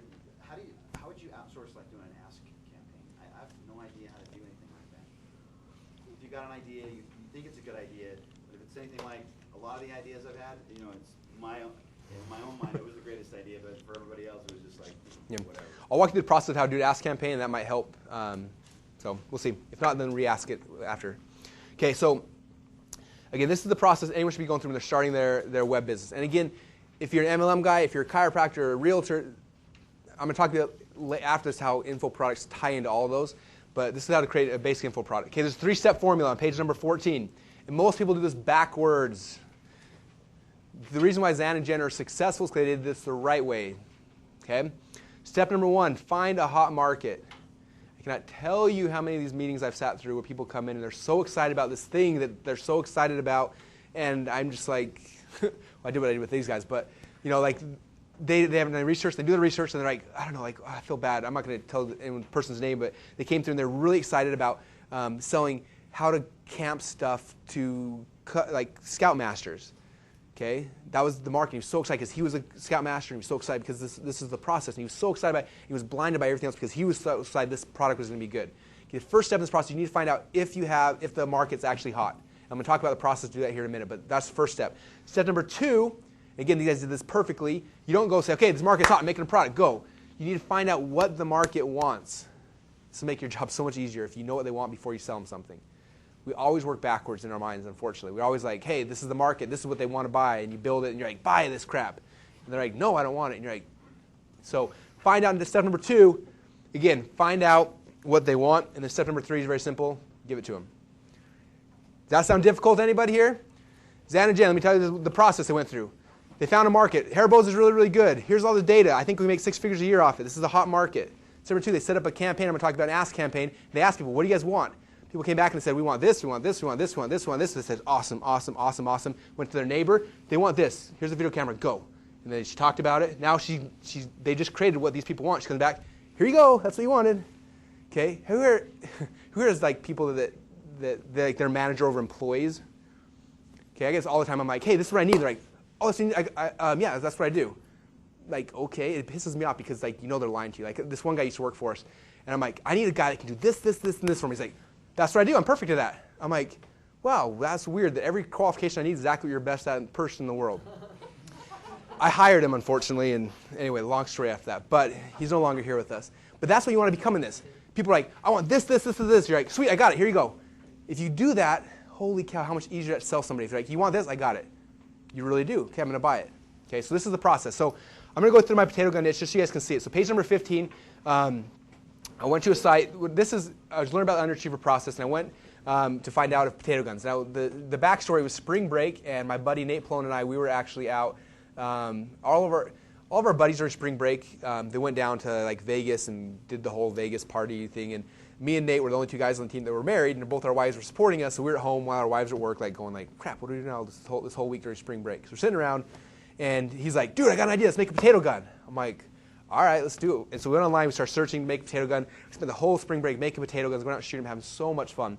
We got back to school the next Monday, whatever it was. I'm sitting in class, and I had this little trick I would do. I'd walk into class, and I'd look around and make sure like there was no test or anything happening. You probably remember this process. Look around, and I'd be like, sure, can I get fidgety? I'd be like, I walk out to go to the bathroom, and then the computer lab was like right around the corner. I sit in the computer lab. I spend like the 45 minutes in the computer, look at the clock, and then, all right, gotta go. Jump back into class.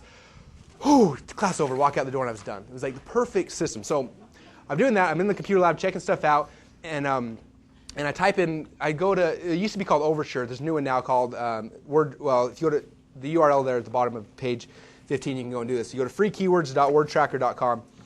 And you type in a keyword. It shows you how many people each day are searching for that keyword. So I typed in potato gun. Boom. And at the time, right now, what's 336 times 30? Where are our geniuses in here? It's 16? 9,000. It's 9,000. So at the time I searched, there were 18,000 people searching for how to make a potato gun. This I pulled like 2 days ago. So we're at 9,000 people a month searching for potato gun. Okay. So and then you see all the other keywords. So the people searching potato gun, how to make potato gun, making a potato gun, potato guns, potato gun instructions, build a potato gun diagrams, plans, blah blah blah blah blah, on and on and on. Then you search spud guns. There's a whole other list of keywords. Okay. And so I looked at it and I said, dang, there's 18,000 people out there searching for potato guns, just like me and Nate were this weekend. We went through like 50 sites, we researched, we did this and this, we tried this, and we had some specialized knowledge now on if this actually worked or not, how to make it work. We tested all sorts of stuff, and we actually knew a little bit about how to make a potato gun at this point. And I saw 18,000 people were searching for that, and nobody had a product for it. I'm going to try to make a product for that. So that was step number 1. Step number 2, if you look on page number 16, I set up what we call an ask campaign. I'm sure some of you guys think I'm swearing, but I'm not. ASK. So I'm going to ask you something. It's like when I say pay-per-click. A lot of people think I say paperclip. So, okay, so we do an ask campaign. An ask campaign is this simple. If you read this thing, it took me all of like 30 seconds to rip off from someone else who did it before me. And I'm saying that because you guys should rip me off too. Okay, it says, dear fellow potato gun lover. Do you guys just rip us off for yours, Hairbower? I know your time is valuable, so I'll get right to the point. I need your advice. I'm putting the finishing touches on a new course called How to Make a Potato Gun. I want to make sure that I don't leave anything out. So will you let me know your biggest question about potato guns? It could be anything, even if you think it's silly. All you have to do is type in your question in the little box and click submit. In exchange for your advice, you'll enter a drawing to get a free copy of our new course before we release it to the market. It should be ready in a few weeks. Okay, here's the easy form. What's your biggest question about potato guns? Thank you very much for making this the very best How to Make a Potato Gun course in the world. Sincerely, Russell Brunson, potato gun enthusiast. Okay, put that up there, and I'm going to talk about some ways to drive traffic. We drove some traffic, and over the weekend we had a little over 100 people submit potato gun questions. Well, what's it? And what's funny is before that I was like, I'm going to make a potato gun. And I had in my mind, this is how I'm going to create this course. Okay, I had in my mind what people wanted. What came back was very different from what I thought. People were saying all sorts of weird questions I didn't know the answer to. What's the correct barrel to chamber volume with? I've seen this site says this site says this. And I'm like, crap, I don't know. I got to figure out what the right barrel to chamber volume with is. What kind of propellant's the best? What's this? And they're asked all these type of questions. I'm like, those are great questions. I'm going to find out the answer. Went out, found out the answer, came back, and we had now the questions. So again, step number 2 is finding out what the market wants. Asking the questions, getting the data back, so you're making what people want and not what you think they want.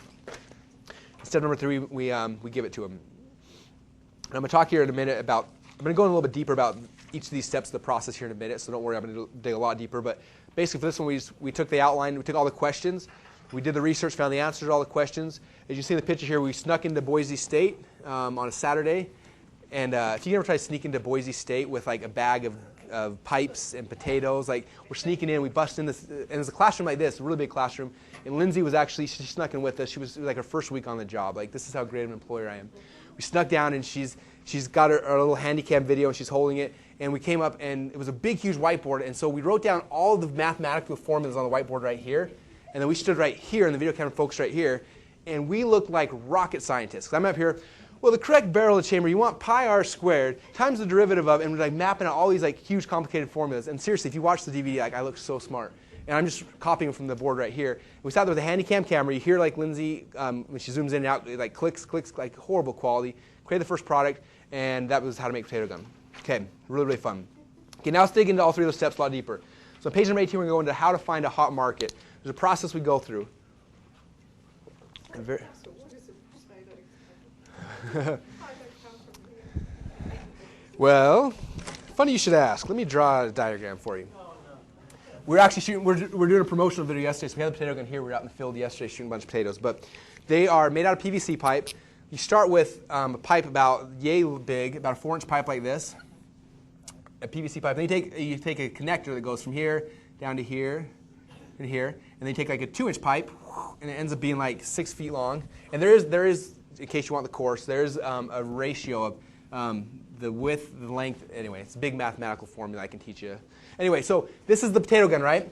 And then you take a potato and you shove it in the end here, and you push it all the way down to right here, and it wedges in about right here. And then this is your chamber, and what you do is you create like an end cap right here that can screw on to the thing. Next step you do is I should make this as a course right now. We're teaching this whole potato gun process again. You take a barbecue igniter, and you take 2 screws, and you screw them in, and you almost touch them to each other. So I have 2 screws that are almost touching in the middle of the potato gun.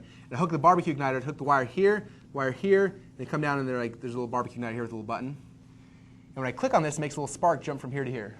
Okay? So then the next step is after you jam a potato in here, you take the back off, you get some kind of propellant. The best is Right Guard underarm deodorant. You spray it in here, you fill the chamber full of gas, and you cap it, you screw it on really quick. Now you've got your fuel in here. You push this little button, it makes a little spark, which lights the fuel on fire, which then shoots the potato out the other end about 150, 200 yards. Awesome fun. Anyone here ever done a potato gun? Great times, huh? So if I'm ever in Australia, I'll make some with you. It'll be so much fun. Okay. It was worth the trip. How many hours did it take you to get here? Okay. Okay, step number 1, how to find a hot market. There's a great book out there called Tribes. Anyone here ever read it? Howard, you haven't read it yet? You can knock it out in like 30 seconds. Okay, it's a great book by Seth Godin. And the whole process, it talks about like, right now the whole world is broken into tribes. People are congregating together and they're meeting. And what you want to find, when you're trying to find a hot market, you're trying to find a tribe. You're trying to find a group of people that are passionate about something. Some of the criteria, first thing, you need to make sure it has a large number of people. You don't want to be in a tribe that's got like 8 people walking around talking about it. How much money that's. So you want to make sure there's a large group of people. Second, you need to make sure these people are irrationally passionate about the topic. Anyone know what I'm talking about? You've got friends who are like psychotic about some topic, and they talk about it, and they like blog about it, and they got their own websites, and they're obsessed with whatever the topic is. That's a good thing. You want to make sure these people are obsessive. The more obsessive they are about their topic, the more money you can make within the market. Next thing is they have to have disposable income. That's important. A lot of times people they want to buy something, but they can't buy something. So you make sure they have disposable income. If they don't have disposable income, it's not good. Next thing, they need to have their own communities. They need to be grouping together. We'll talk about it more in the traffic section. And they need to have their own celebrities. That's not necessary, but it's a big thing. If they've got like the gurus or whatever niche they're in, that's a good thing. Okay? So kind of their own celebrities. Okay. Again, Tribes is a good book. Next thing, where do you find these hot niches? There's a lot of places to look for them. Okay? And a lot of times it's your own passion, which is a good thing. You know, if you're passionate about potato guns or about yoga or about whatever it is, your own passion is a good thing. If it doesn't pass this test, you need to find something else. Like again, the Scoutmaster one. Okay, do Scoutmasters have a lot of extra money? Are they willing to spend money to help make a better experience for their scouts? Not generally. It was not a good market. Okay, so places to find them. A good place to go to Amazon.com and look at the book sections. If people are writing books about a topic, not always, but usually it means there's some kind of good subculture there. Okay. Next thing, ClickBank. If you go to clickbank.com and click on the marketplace, it shows you products that are currently being sold, info products, in a whole bunch of different niches. Click on the marketplace, it has categories to go through there and look at other products people are already selling. One of the best ways to tell if your market is good is if there's competition, which is backwards from most people think. Most people are like, oh crap, someone else already had that idea, I'm out. Okay, that's the wrong mentality. If someone else has the idea, like sweet, they just validated the idea for me, I can go and copy it now. I mean, model it. Okay, big difference. Anyone here ever heard of this, or the company Groupon.com? Okay, they started 18 months ago. They went from 0 to $1.35 billion in 18 months. So guess what I did? I said, that's a dang good idea, and we modeled it, okay? Look at things that are already successful. The worst, like everyone looks backwards. They look at that and they said, oh man, someone's already doing this. Someone's already got a book about how to get a six-pack. How many books on how to get six-packs? How much money is made out there? And guess what? Someone wants a six-pack, they're not going to buy one book. They're going to buy every book because people are passionate, especially people in tribes. They're passionate. They'll buy one thing, they'll buy another thing because they're passionate about the topic. Okay? Magazine racks. If there's a magazine on a topic, it's a hot market. Now, I almost spent a lot of time and money going into going after athletes and spending money on like focusing on selling to athletes. And we're like this far away from launching this whole product line around it. And guess what? I went to the magazine rack, looked around, and there was not a single magazine focused on athletes. There's niche ones like runners and things like that, but there wasn't a single one on athletes. And I may be wrong, maybe not, but I looked at it and I said, you know what? If there's not a group that willing to spend enough money to invest in a magazine for a subculture, I doubt it's a big subculture. I started looking more and more into it, and the more like after that, because before I was like, this is the greatest niche in the world, I was going that direction, and I didn't look at all the negatives. As soon as I got that one blocker at the magazine, I was just like, there's not a magazine for athletes I can find. I went out and started doing more research, and started looking that most, like, especially like student athletes, don't have disposable income. They don't have these type of things. Their parents might, and you can selling to parents is different, but the athletes themselves don't have the kind of money. So that's why we pulled out that niche, luckily. And maybe it was a wrong move, but we did pull out, and I believe that's the main reason why I pulled out is because of the magazine. It wasn't a magazine. So make sure there's a magazine on the topic. Okay, bookstores are a great place to go and go to the bookstores, find the section, look at other people's books, get yourself ideas on what kind of books. Talking to passionate people. Okay, Mike, can I pick on you for a minute? Okay, I'm working on a project with Mike right now because I start talking to him. He's got, I hope you don't mind, this is going to be fun. So he's like passionate about conspiracy theory type stuff, okay? And this guy, if you sit in a room with him for like half an hour, you're freaked out about like everything that could be happening to you and all this sort of stuff. It's fascinating type stuff. And I met like 5 or 6 people, and every time I meet somebody like that, they're so passionate about the conspiracy theories and all these things are happening and the government and this and that. And it's like, every time you talk to them, like first you're like, this is kind of weird. And after like 5 minutes, you're like, oh crap, this might be true. And then you're just like, this is freaking awesome. I want to know more about it. And people get obsessed with it, right? I talked to him, I talked to a couple of people, and it's like, I'm like, these are people that are passionate about this problem. Okay, so right now we're creating a product called Underground Conspiracy Theories because, hey, it's a group of passionate people who are passionate about that topic. And he's got great stories and great everything behind it. So listen to people that are passionate. You guys all know those people that are passionate about topics, right? Listen when they have a lot of passion. Listen to what they're talking about. Listen to what they're saying. And the more passion they have, there's usually a group of people that are same passionate about that type of topic. Okay, listening to other people's problems. Who here loves people to hear people complain? You should, because every time someone complains, there is a market there. My first product was off my own complaint. I said I was buying resale rights to products, and I was selling these people's products. And it pissed me off, because I'd pay like $10 and I'd buy resale rights to a product. I'd sell like 10 or 20 of them. And inside the product, it was talking about that person's business and that person. And I was branding this other person. I was selling their product. And I said, gosh, I wish there was a product out there that would brand these ebooks so when someone opened it, they'd see my ad before they saw their ad. And I thought, huh, is there anything out there? No one had a product out there. So that was my first product, my Zip brand, the software product. That's what it did. It branded someone's ebook. So they opened it, they saw my ad before they saw the person's product. That was my first idea. It came off my own frustration. Okay, I spent a lot of time going to forums, not so much to participate, more just to look at people complain. The more people complain and they whine about something, that's a good sign. Start listening. Anytime you see someone complain, be like, that's a product idea. That's a product idea. That's a good thing. Okay?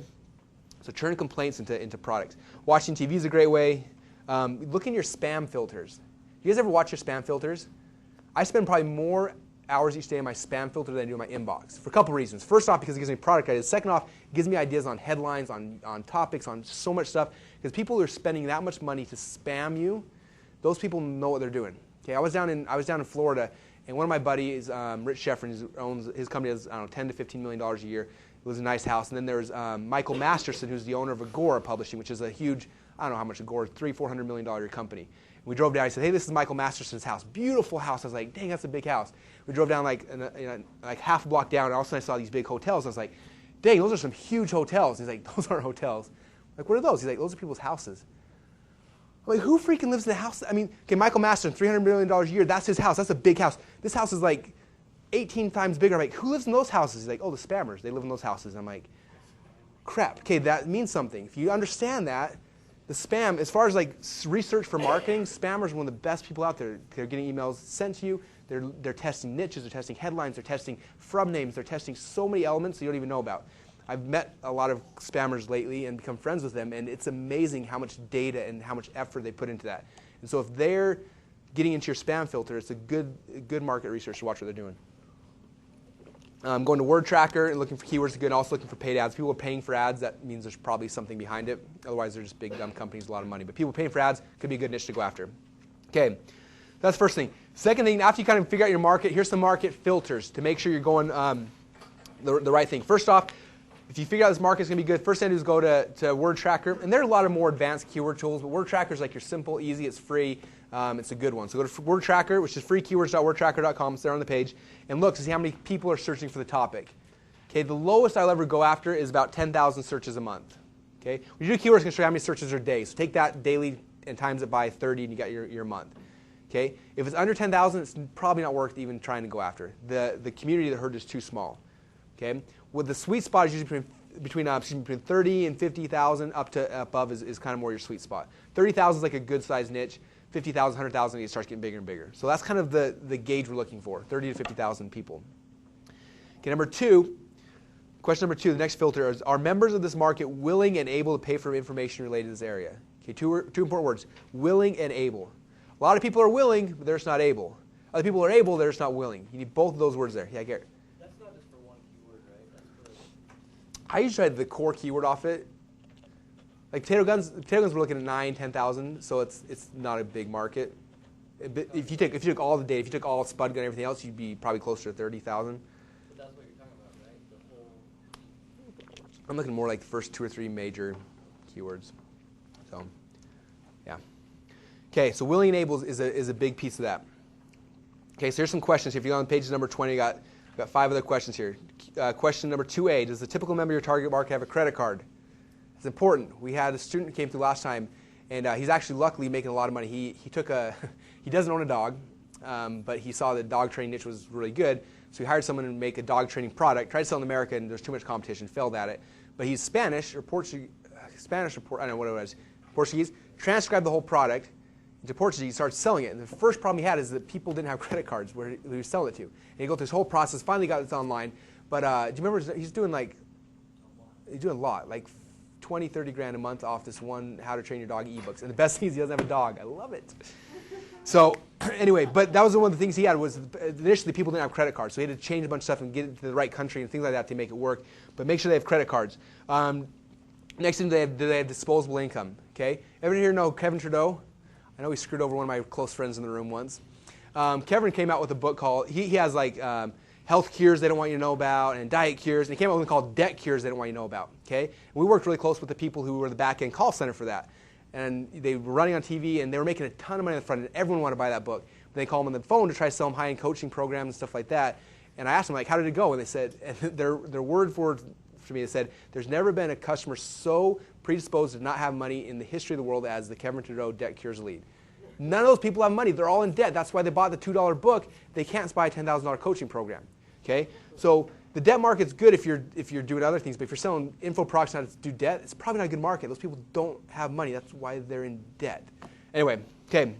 Next thing, 2C, can you find direct competitors? Again, a good thing, not a bad thing. You want as many competitors as possible. There's reasons why the niches I play in are how to make money, diet, fitness, because those in the market, there's tons of competitors. There's tons of competitors because it's a great market.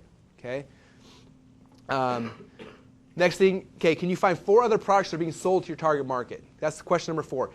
Now, what I mean by this is right here, let's just say I'm selling hair bows, right? I'm looking for 4 other competitors, not specifically selling hair bows, but 4 other competitors selling something to the same target market. So who's your target market? Moms. Moms, okay? Can you find 4 other products being sold out there to moms? Obviously, that's an easy one. That's the question you ask yourself. Can I find at least 4 other people selling to the same target market? This is going to come in for your joint venture partners, a lot of other stuff we're going to be talking about here in the future. But very, very important. Okay? And then how much money your advertising spend, you can look up, and that we'll kind of gloss over that. But you can look and see how much money people are spending to ad, and make sure that they're actually sending money. Okay. Any questions about market? Traditionally with market, you want to find, the market you want to go after is people that are buying how-to stuff. Like, a couple of questions for these guys. Are you selling hair bows? No, we're selling how-to hair bows. We're selling the shovels. We're not being the shovels. We're not doing the thing. So you want to find markets that are interested. They're buying how-to stuff, those type of things. I know you guys have your how-to coupon classes you're doing now, like things like that. How-to is the magic word. Let me step aside real quick. Because I want to talk about this just to relate it to people who aren't doing information marketing businesses. So let's just say I know we got some chiropractors in the room. So here's our chiropractors. We got some realtors, tours, Chiro. Do we have any like people in MLMs right now? Network marketing. Come on, you guys can admit it. All right. So MLM. Okay. This process we're going to talk about, like the internet. We have lots of students coming through who normally don't want to admit they like MLM until I admit that I love it. Like I think it's the most beautiful business model in the world. If you're not in an MLM, you're crazy beyond all belief. And then the people start me, oh, okay, I'm in like 4 of them. But okay, traditionally, the way that people are doing these kind of businesses online, they're trying. I mean, you're setting up and you're driving leads to try to get people to do back adjustments. You're driving leads trying to get people to come do listings with you. You're trying to do generate leads to people sign for your MLM. The way that doesn't traditionally work very well online is driving people into a site just trying to sell chiropractor or realtors or you're selling your MLM. It's difficult to do. Okay, I can't tell you how many MLMs I'm in a lot of them, that they give you, here's your corporate website that you send your people to, and they're ugly as sin. There's no way that anyone's ever going to buy off those things. So what we do and what we teach people to do is you're using information products to get customers to come into here. Okay, what we want people to pay us money to become one of our future customers. Okay, so let's say again I'm an MLM. So let's say I create a product. Let's say one of the MLMs I'm in, I'm selling some magic juice that cures cancer. Anyone here in the MLM that has a magic juice that cures cancer? Yes, we got one that'll admit to it. I got one back there who won't admit to it. I know he's. I'm looking at you, Chad. Everyone's got some magic juice that cures cancer, right? So what I'm going to do, instead of saying, hey, come to my thing that has this magic juice that cures cancer, I'm going to create an information product called How to Cure Cancer. I'm being facetious, obviously, but how to cure cancer, right? The people who are looking for how to cure cancer are going to come to this product, and they're going to be, what, are they passionate, Mark? If you have cancer, you're going to be a little passionate? Yeah. You got to figure out, you're going to buy this product because you want to figure out how to cure cancer. And in this book, you're going to give a bunch of techniques and ways to do that. Oh, and by the way, one of the techniques in here is the supplement that we sell over here. Okay? What happens now, someone comes buy this product, they get the product, they start learning about things, then you can call them on the phone and say, hey, I see that you're concerned about cancer, obviously, and you may have cancer, and we've got this great product, and now you have a lead to sell into your MLM. Okay, if you're an MLM, the worst thing in the world is go out and talk to your friends and family members, right? Hey, so I got this magic pill. Do you want to take it and then make some money with it? I get those conversations more than anyone you will ever know on earth because I get it from my friends and people who don't like me all day long. We have Nicole. If you met Nicole, she's like our screener, and I would say on an average week she's screening between 30 and 50 people, telling them no, Russell will not join this or that or whatever it is. Because I get so many things. But again, you're creating an information product to get someone to raise their hand. Because the worst thing in the world is to go out there and try to get your friends and family. Get people who are already interested in the topic. Sell them a product about the topic. Sell a $27 hair bow product. And if there's an MLM for hair, I know there's a scrapbooking MLM. You guys should be in it. You should join underneath me. My wife's in it. And then you guys can build the whole downline. But think about it. If they're in a scrapbooking MLM, they can go and drive people to a scrapbooking site. They're never going to sell people in the MLM. But they got people buy hair bows. They call them on the phone. Hey, you tie hair bows. I'm in this really cool company. We do scrapbooking stuff. We do scrapbooking parties. Boom. That's the perfect lead that's going to sign up. You talk to your friends about scrapbooking. I'm going to be like, Zan, you first hair bows and I want me to do scrapbooking? Like, are you serious? So that's what we do here. Same thing with realtors, with chiropractic, with the traditional business. Information products drive people in the traditional business as well. Okay, if I wrote the book on the best way to buy or sell a house in Boise in 2010, that was my book, and I'm out there selling that. People are looking, or giving it away for that matter. People are looking for, they want to buy a house, and all of a sudden the guy who wrote the book on how to buy a house will actually help me buy a house. Like, that brings a lot of credibility to the table. Okay? That's why these info products we're going to be talking about, they don't just work in I'm selling an information product business. They're lead gens for any other type of business in the world. When I was in Fiji and I spoke to Tony Robbins' company, there wasn't at a seminar, there wasn't a single person in the audience that cared about information marketing. When I talked about the whole time was information marketing, I said, look, people don't not go to the internet to buy stuff. People go to the internet to get information about things so they can go and they can buy stuff. Okay? You want to be the information channel in the middle because if you control the information, how easy is it now to start telling people what to buy? You guys remember Bill Phillips wrote Body for Life? Okay, Bill Phillips, best-selling fitness book in the history of the world, sold millions and millions and millions of copies of it. And guess what? People are like, man, he makes so much money off those books. He donated every penny he made those books to charity. He didn't make a single penny off it. But why did he do that? Why did he write this huge book? And in the book, it talked about how you need to eat 2 grams of protein for every pound of body weight you weigh. So I'm a 200-pound guy. It means I have to eat 400 grams of protein every single day to follow the Body for Life diet. Why would Bill Phillips tell me that? Because he owns a company called EAS that, guess what? We sell protein, so we need to eat a whole crap load of protein. Okay? Bill Phillips was one of the best information marketers in the world, and he wasn't selling information products. He was selling all these other products, but he would use information as a tool to get to people. Okay?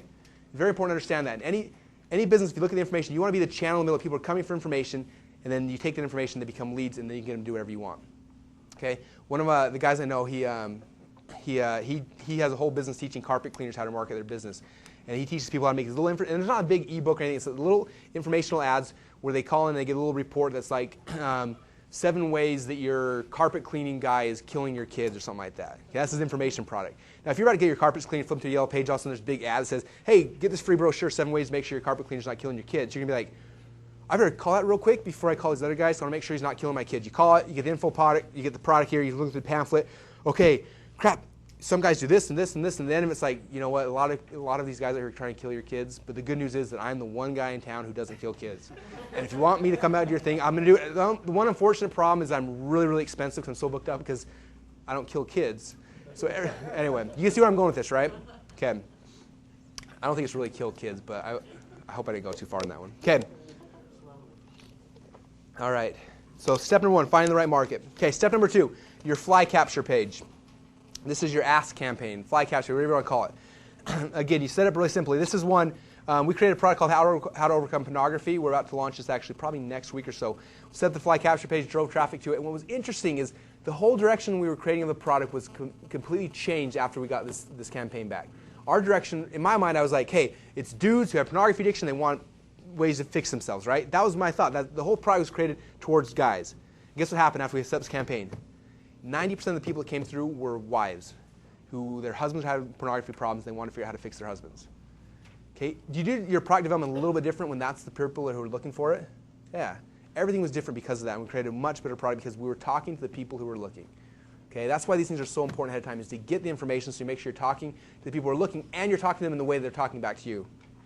Okay, so you set this page. Again, if I want to set a page like this, I'm going to go and I'm going to buy a domain. I'm going to buy, we bought overcomepornography.com. I'm going to go to Scriptlands and say, look, this is the deal, guys. I got $5 for this project. And a lot of guys will do it for $5 because they just want ratings on there to show how good they are as a programmer. I bought the domain. I'm stuck. I don't know anything else. I need someone to, I got a hosting account. I got a domain. I don't know anything else. For $5, you need to go and you need to set that thing up so when someone types in my site that something comes up. I want it to look just like this. And they want to say these words. And when they fill in this little box, click submit, I want that email to be sent to me. $5, you get anyone in the world. You get 10,000 people to do that for $5 for you. Now you're not stuck. Russ, I don't know how to design a website. You don't need how to design a website. Just type that in an email and send it to someone. And like I said, it's a simple, simple process. Okay, your fly capture page is up. Now, after it's up, you need to get, this is where you get your market research. How do you get people to actually ask me questions? Okay, now if you already own your own business, you already have a list, this makes it really easy. I'm sure for you guys, you can put something on your blog and in 5 minutes you get 200 people to tell you exactly what they want. If you don't already have a business, there are a lot of ways to do it as well. One way is to go and let's say, again, let's just say it's potato guns. The way I did my potato gun one, I did 2 things. First thing I did is I went and there's 2 or 3 big potato gun forums. There's like spudtech.com, there's Spudapalooza, there's a couple big like potato gun websites. And there are people that are passionate about potato guns. And they're in these forums talking about potato guns all day long. So I just went in there and said, hey guys, great to meet you. My name is Russell, and we're creating this cool DVD about how to make a potato gun. What's your #1 question about how to make potato guns? Click right here and just let me know, and I'll give you a chance to win a free course. We got probably 20 or 30 people from those forums just to fill out this form. Boom, instant market research. Second thing we did, and I'm sure, did you guys do pay-per-click campaigns for years? Okay, I've only personally in my entire life ever run 1 pay-per-click campaign. And you're going to learn tomorrow about pay-per-click. It's the most horrible, evil thing in the world. Some of you guys will love it. A lot of people making a lot of money. I can't stand it. It's not my personality. But I ran 1 campaign. I went to Google. I set it up. I bid on Spud Gun and Potato Gun. I said I'll pay 5 cents per click. And I ran it through the weekend. And every time someone typed in Spud Gun or Potato Gun in Google, my ad showed up. Every time they clicked on it, I paid 5 cents. It cost me, I think, about $68 is what I paid from that. People came to my site. They saw this. They filled out the form, click submit. I paid 5 cents for a click. And I said $68. And I got about a little over 100 questions from the pay-per-click campaign. I turned it off on Monday, and that's the only pay-per-click campaign I've ever personally run. We'd run them in our company, but me personally. And so I ran it. So if I'm saying that because it's not that hard. If I personally ran it, you guys can do it too, especially if you're in a niche like this. You get the research, and boom, now you have the data. Now you know exactly what people want. Okay, and we're going to talk about this when we get the sales process. What's cool about this is if someone comes in and they see this product, they want to know how to make a potato gun. This is the DVD actually. It's up for auction right now. This is the last one in the office. If they come in and say, look, actually let's do hair bows. So they come in, the hair bows like, hey, I want to learn how to blah, blah, blah, blah, blah. I want to learn this. And you get all these people submitting questions back to you. When you get to the point where you're writing the sales letter, it becomes really easy. Because instead of me coming in and saying, how do I sell this person? You say, the question came in and says, I want to learn the right barrel to chamber volume with. So my bullet point number 1 of my sales letter is discover the right barrel to chamber volume with. Okay, question number 2 comes in. Hey, for pornography, how do I know if my husband's actually looking at pornography? Bullet point number 1: discover how to find out if your husband's really looking at pornography. How do I know if my husband, is it too late to actually save my marriage? I really want to, but I'm frustrated. Discover how it's not too late to save your marriage and blah blah blah. See how it works? I'm not manipulating them. I'm taking what they're asking me and I'm offering up the exact same thing. Just like my employee would say, "Yep, that's exactly what I do." That's what this gives you the ability to do. Okay. Okay, next step now on page number 22 is you're going to take all of this data that comes in for you. And you can actually see, this is for our pornography campaign. You can see some of the questions people came back in here. The questions: will pornography ruin my relationship with my wife? That was the one from a man. How can marriage survive when pornography addiction? Oh, crap, you can see the person's email address in there. Don't look closely. Don't email jwendit at Lynn. Anyway. But you see how that works? Like, I asked a question, got the feedback back, and we took that. And the next step in this process is to create your table of contents. Okay, I showed you pictures right here of some of the dummy books here. You got Guitars for Dummies, Fundraising for Dummies, YouTube for Dummies. The reason why I did that is the dummies books, one of the best thing about them is their table of contents. Next time you guys will go to Barnes & Noble, just look at the dummy books, open up and look at the table of contents. The table of contents is amazing. That's the key to the whole information marketing business is the table of contents. This is where your job as an entrepreneur ends. But you need to know how to do the table of contents, okay? So you create a table of contents. So if let's say I got back 100 different questions, right? People asking me things. And take those 100 questions, and the reality is of those 100 questions, there's probably going to be, a lot of these are going to be very similar. So I can break it down in groups and break it down. Eventually you come down with, hey, I've got probably 8 or 10 core questions that people are asking me. So here's my 8 to 10 core questions. You want to take that now and create your table of contents. So chapter number 1 is this. Chapter number 2 is this. Chapter number 3 is this. And you create your table of contents. Okay? And this is a critical thing. We're talking about product development here after our break. But with product development, if you have this table of contents as outline, it makes the whole rest of the process so simple. If you don't have it, you make a lot of mistakes. So creating your own table of contents, okay? Now, when I was telling Dave the story last night, when I first got into internet marketing and I got asked to speak at a seminar, I showed up, and in the seminar, there was supposed to be 7 people that were showing up at the seminar, and they were out prior at the bar and stuff at the hotel, and they were telling everybody else. And so I walked in the room that had more people, and I walked in the room, and there was like 60 or 70 people in the room, and it was just me, and I was like, oh crap, like I was planning on 7 people. We're going to kind of hang out and talk a little bit. There's a whole bunch of people waiting for a presentation. So I walked in and I was like, hey guys, I actually forgot my notepad and paper upstairs. I'll be right back. I walked out and I was just like, oh crap. I'd never spoken to an audience in my entire life. I was just like, oh my gosh. So I'm like, what am I going to do? I got to figure something out. So I go at my hotel room, I get a pad of paper like this, and I'm like, okay, what am I talking to these people about? Okay, I'm like, well, if I was going to teach someone from scratch, what would I do? I'm like, well, section number 1, I talk about this. And I wrote out an outline. Number 2 would be this, number 3 would be this, number 4 would be this, and that became my outline. Walk back down to the audience and said, okay guys, thanks so much, I'm glad to have you here. First thing I'm going to talk about is this. And I started teaching bullet point number 1. Talked about 15, 20 minutes, then talked about bullet point number 2, then number 3, number 4. And I taught through my 8-point bullet point list. It took about 2 hours. Someone was recording the whole thing in the back, and that was my first presentation. I was like, oh. It was also the launching, I didn't know at the time, but it was the launching of my business in how to make money on the internet business, because I took that outline, recorded the DVD. That became, if anyone's ever seen my free DVD, How I Turned $20 in a Simple Idea to $1 Million Business, that free DVD was a recording from that event. Again, it was free. They paid shipping, handling. They got it out there. And what happened, they would go through that outline, and that was my first product. It took them 2 hours to go through the outline. But then guess what happened? I'd spend maybe 15 minutes on a topic, but people wanted a lot more information about that. So then I started creating products that would talk about just this topic, or just this topic, or just this topic. Okay, we started doing events like this. If you look at this event right now, the structure of this event is exactly the same structure as the outline I made on that original DVD. What I'm teaching you guys right now is the same thing I taught on the DVD, just in a lot more detail. And you're getting it in a lot, in a personal position.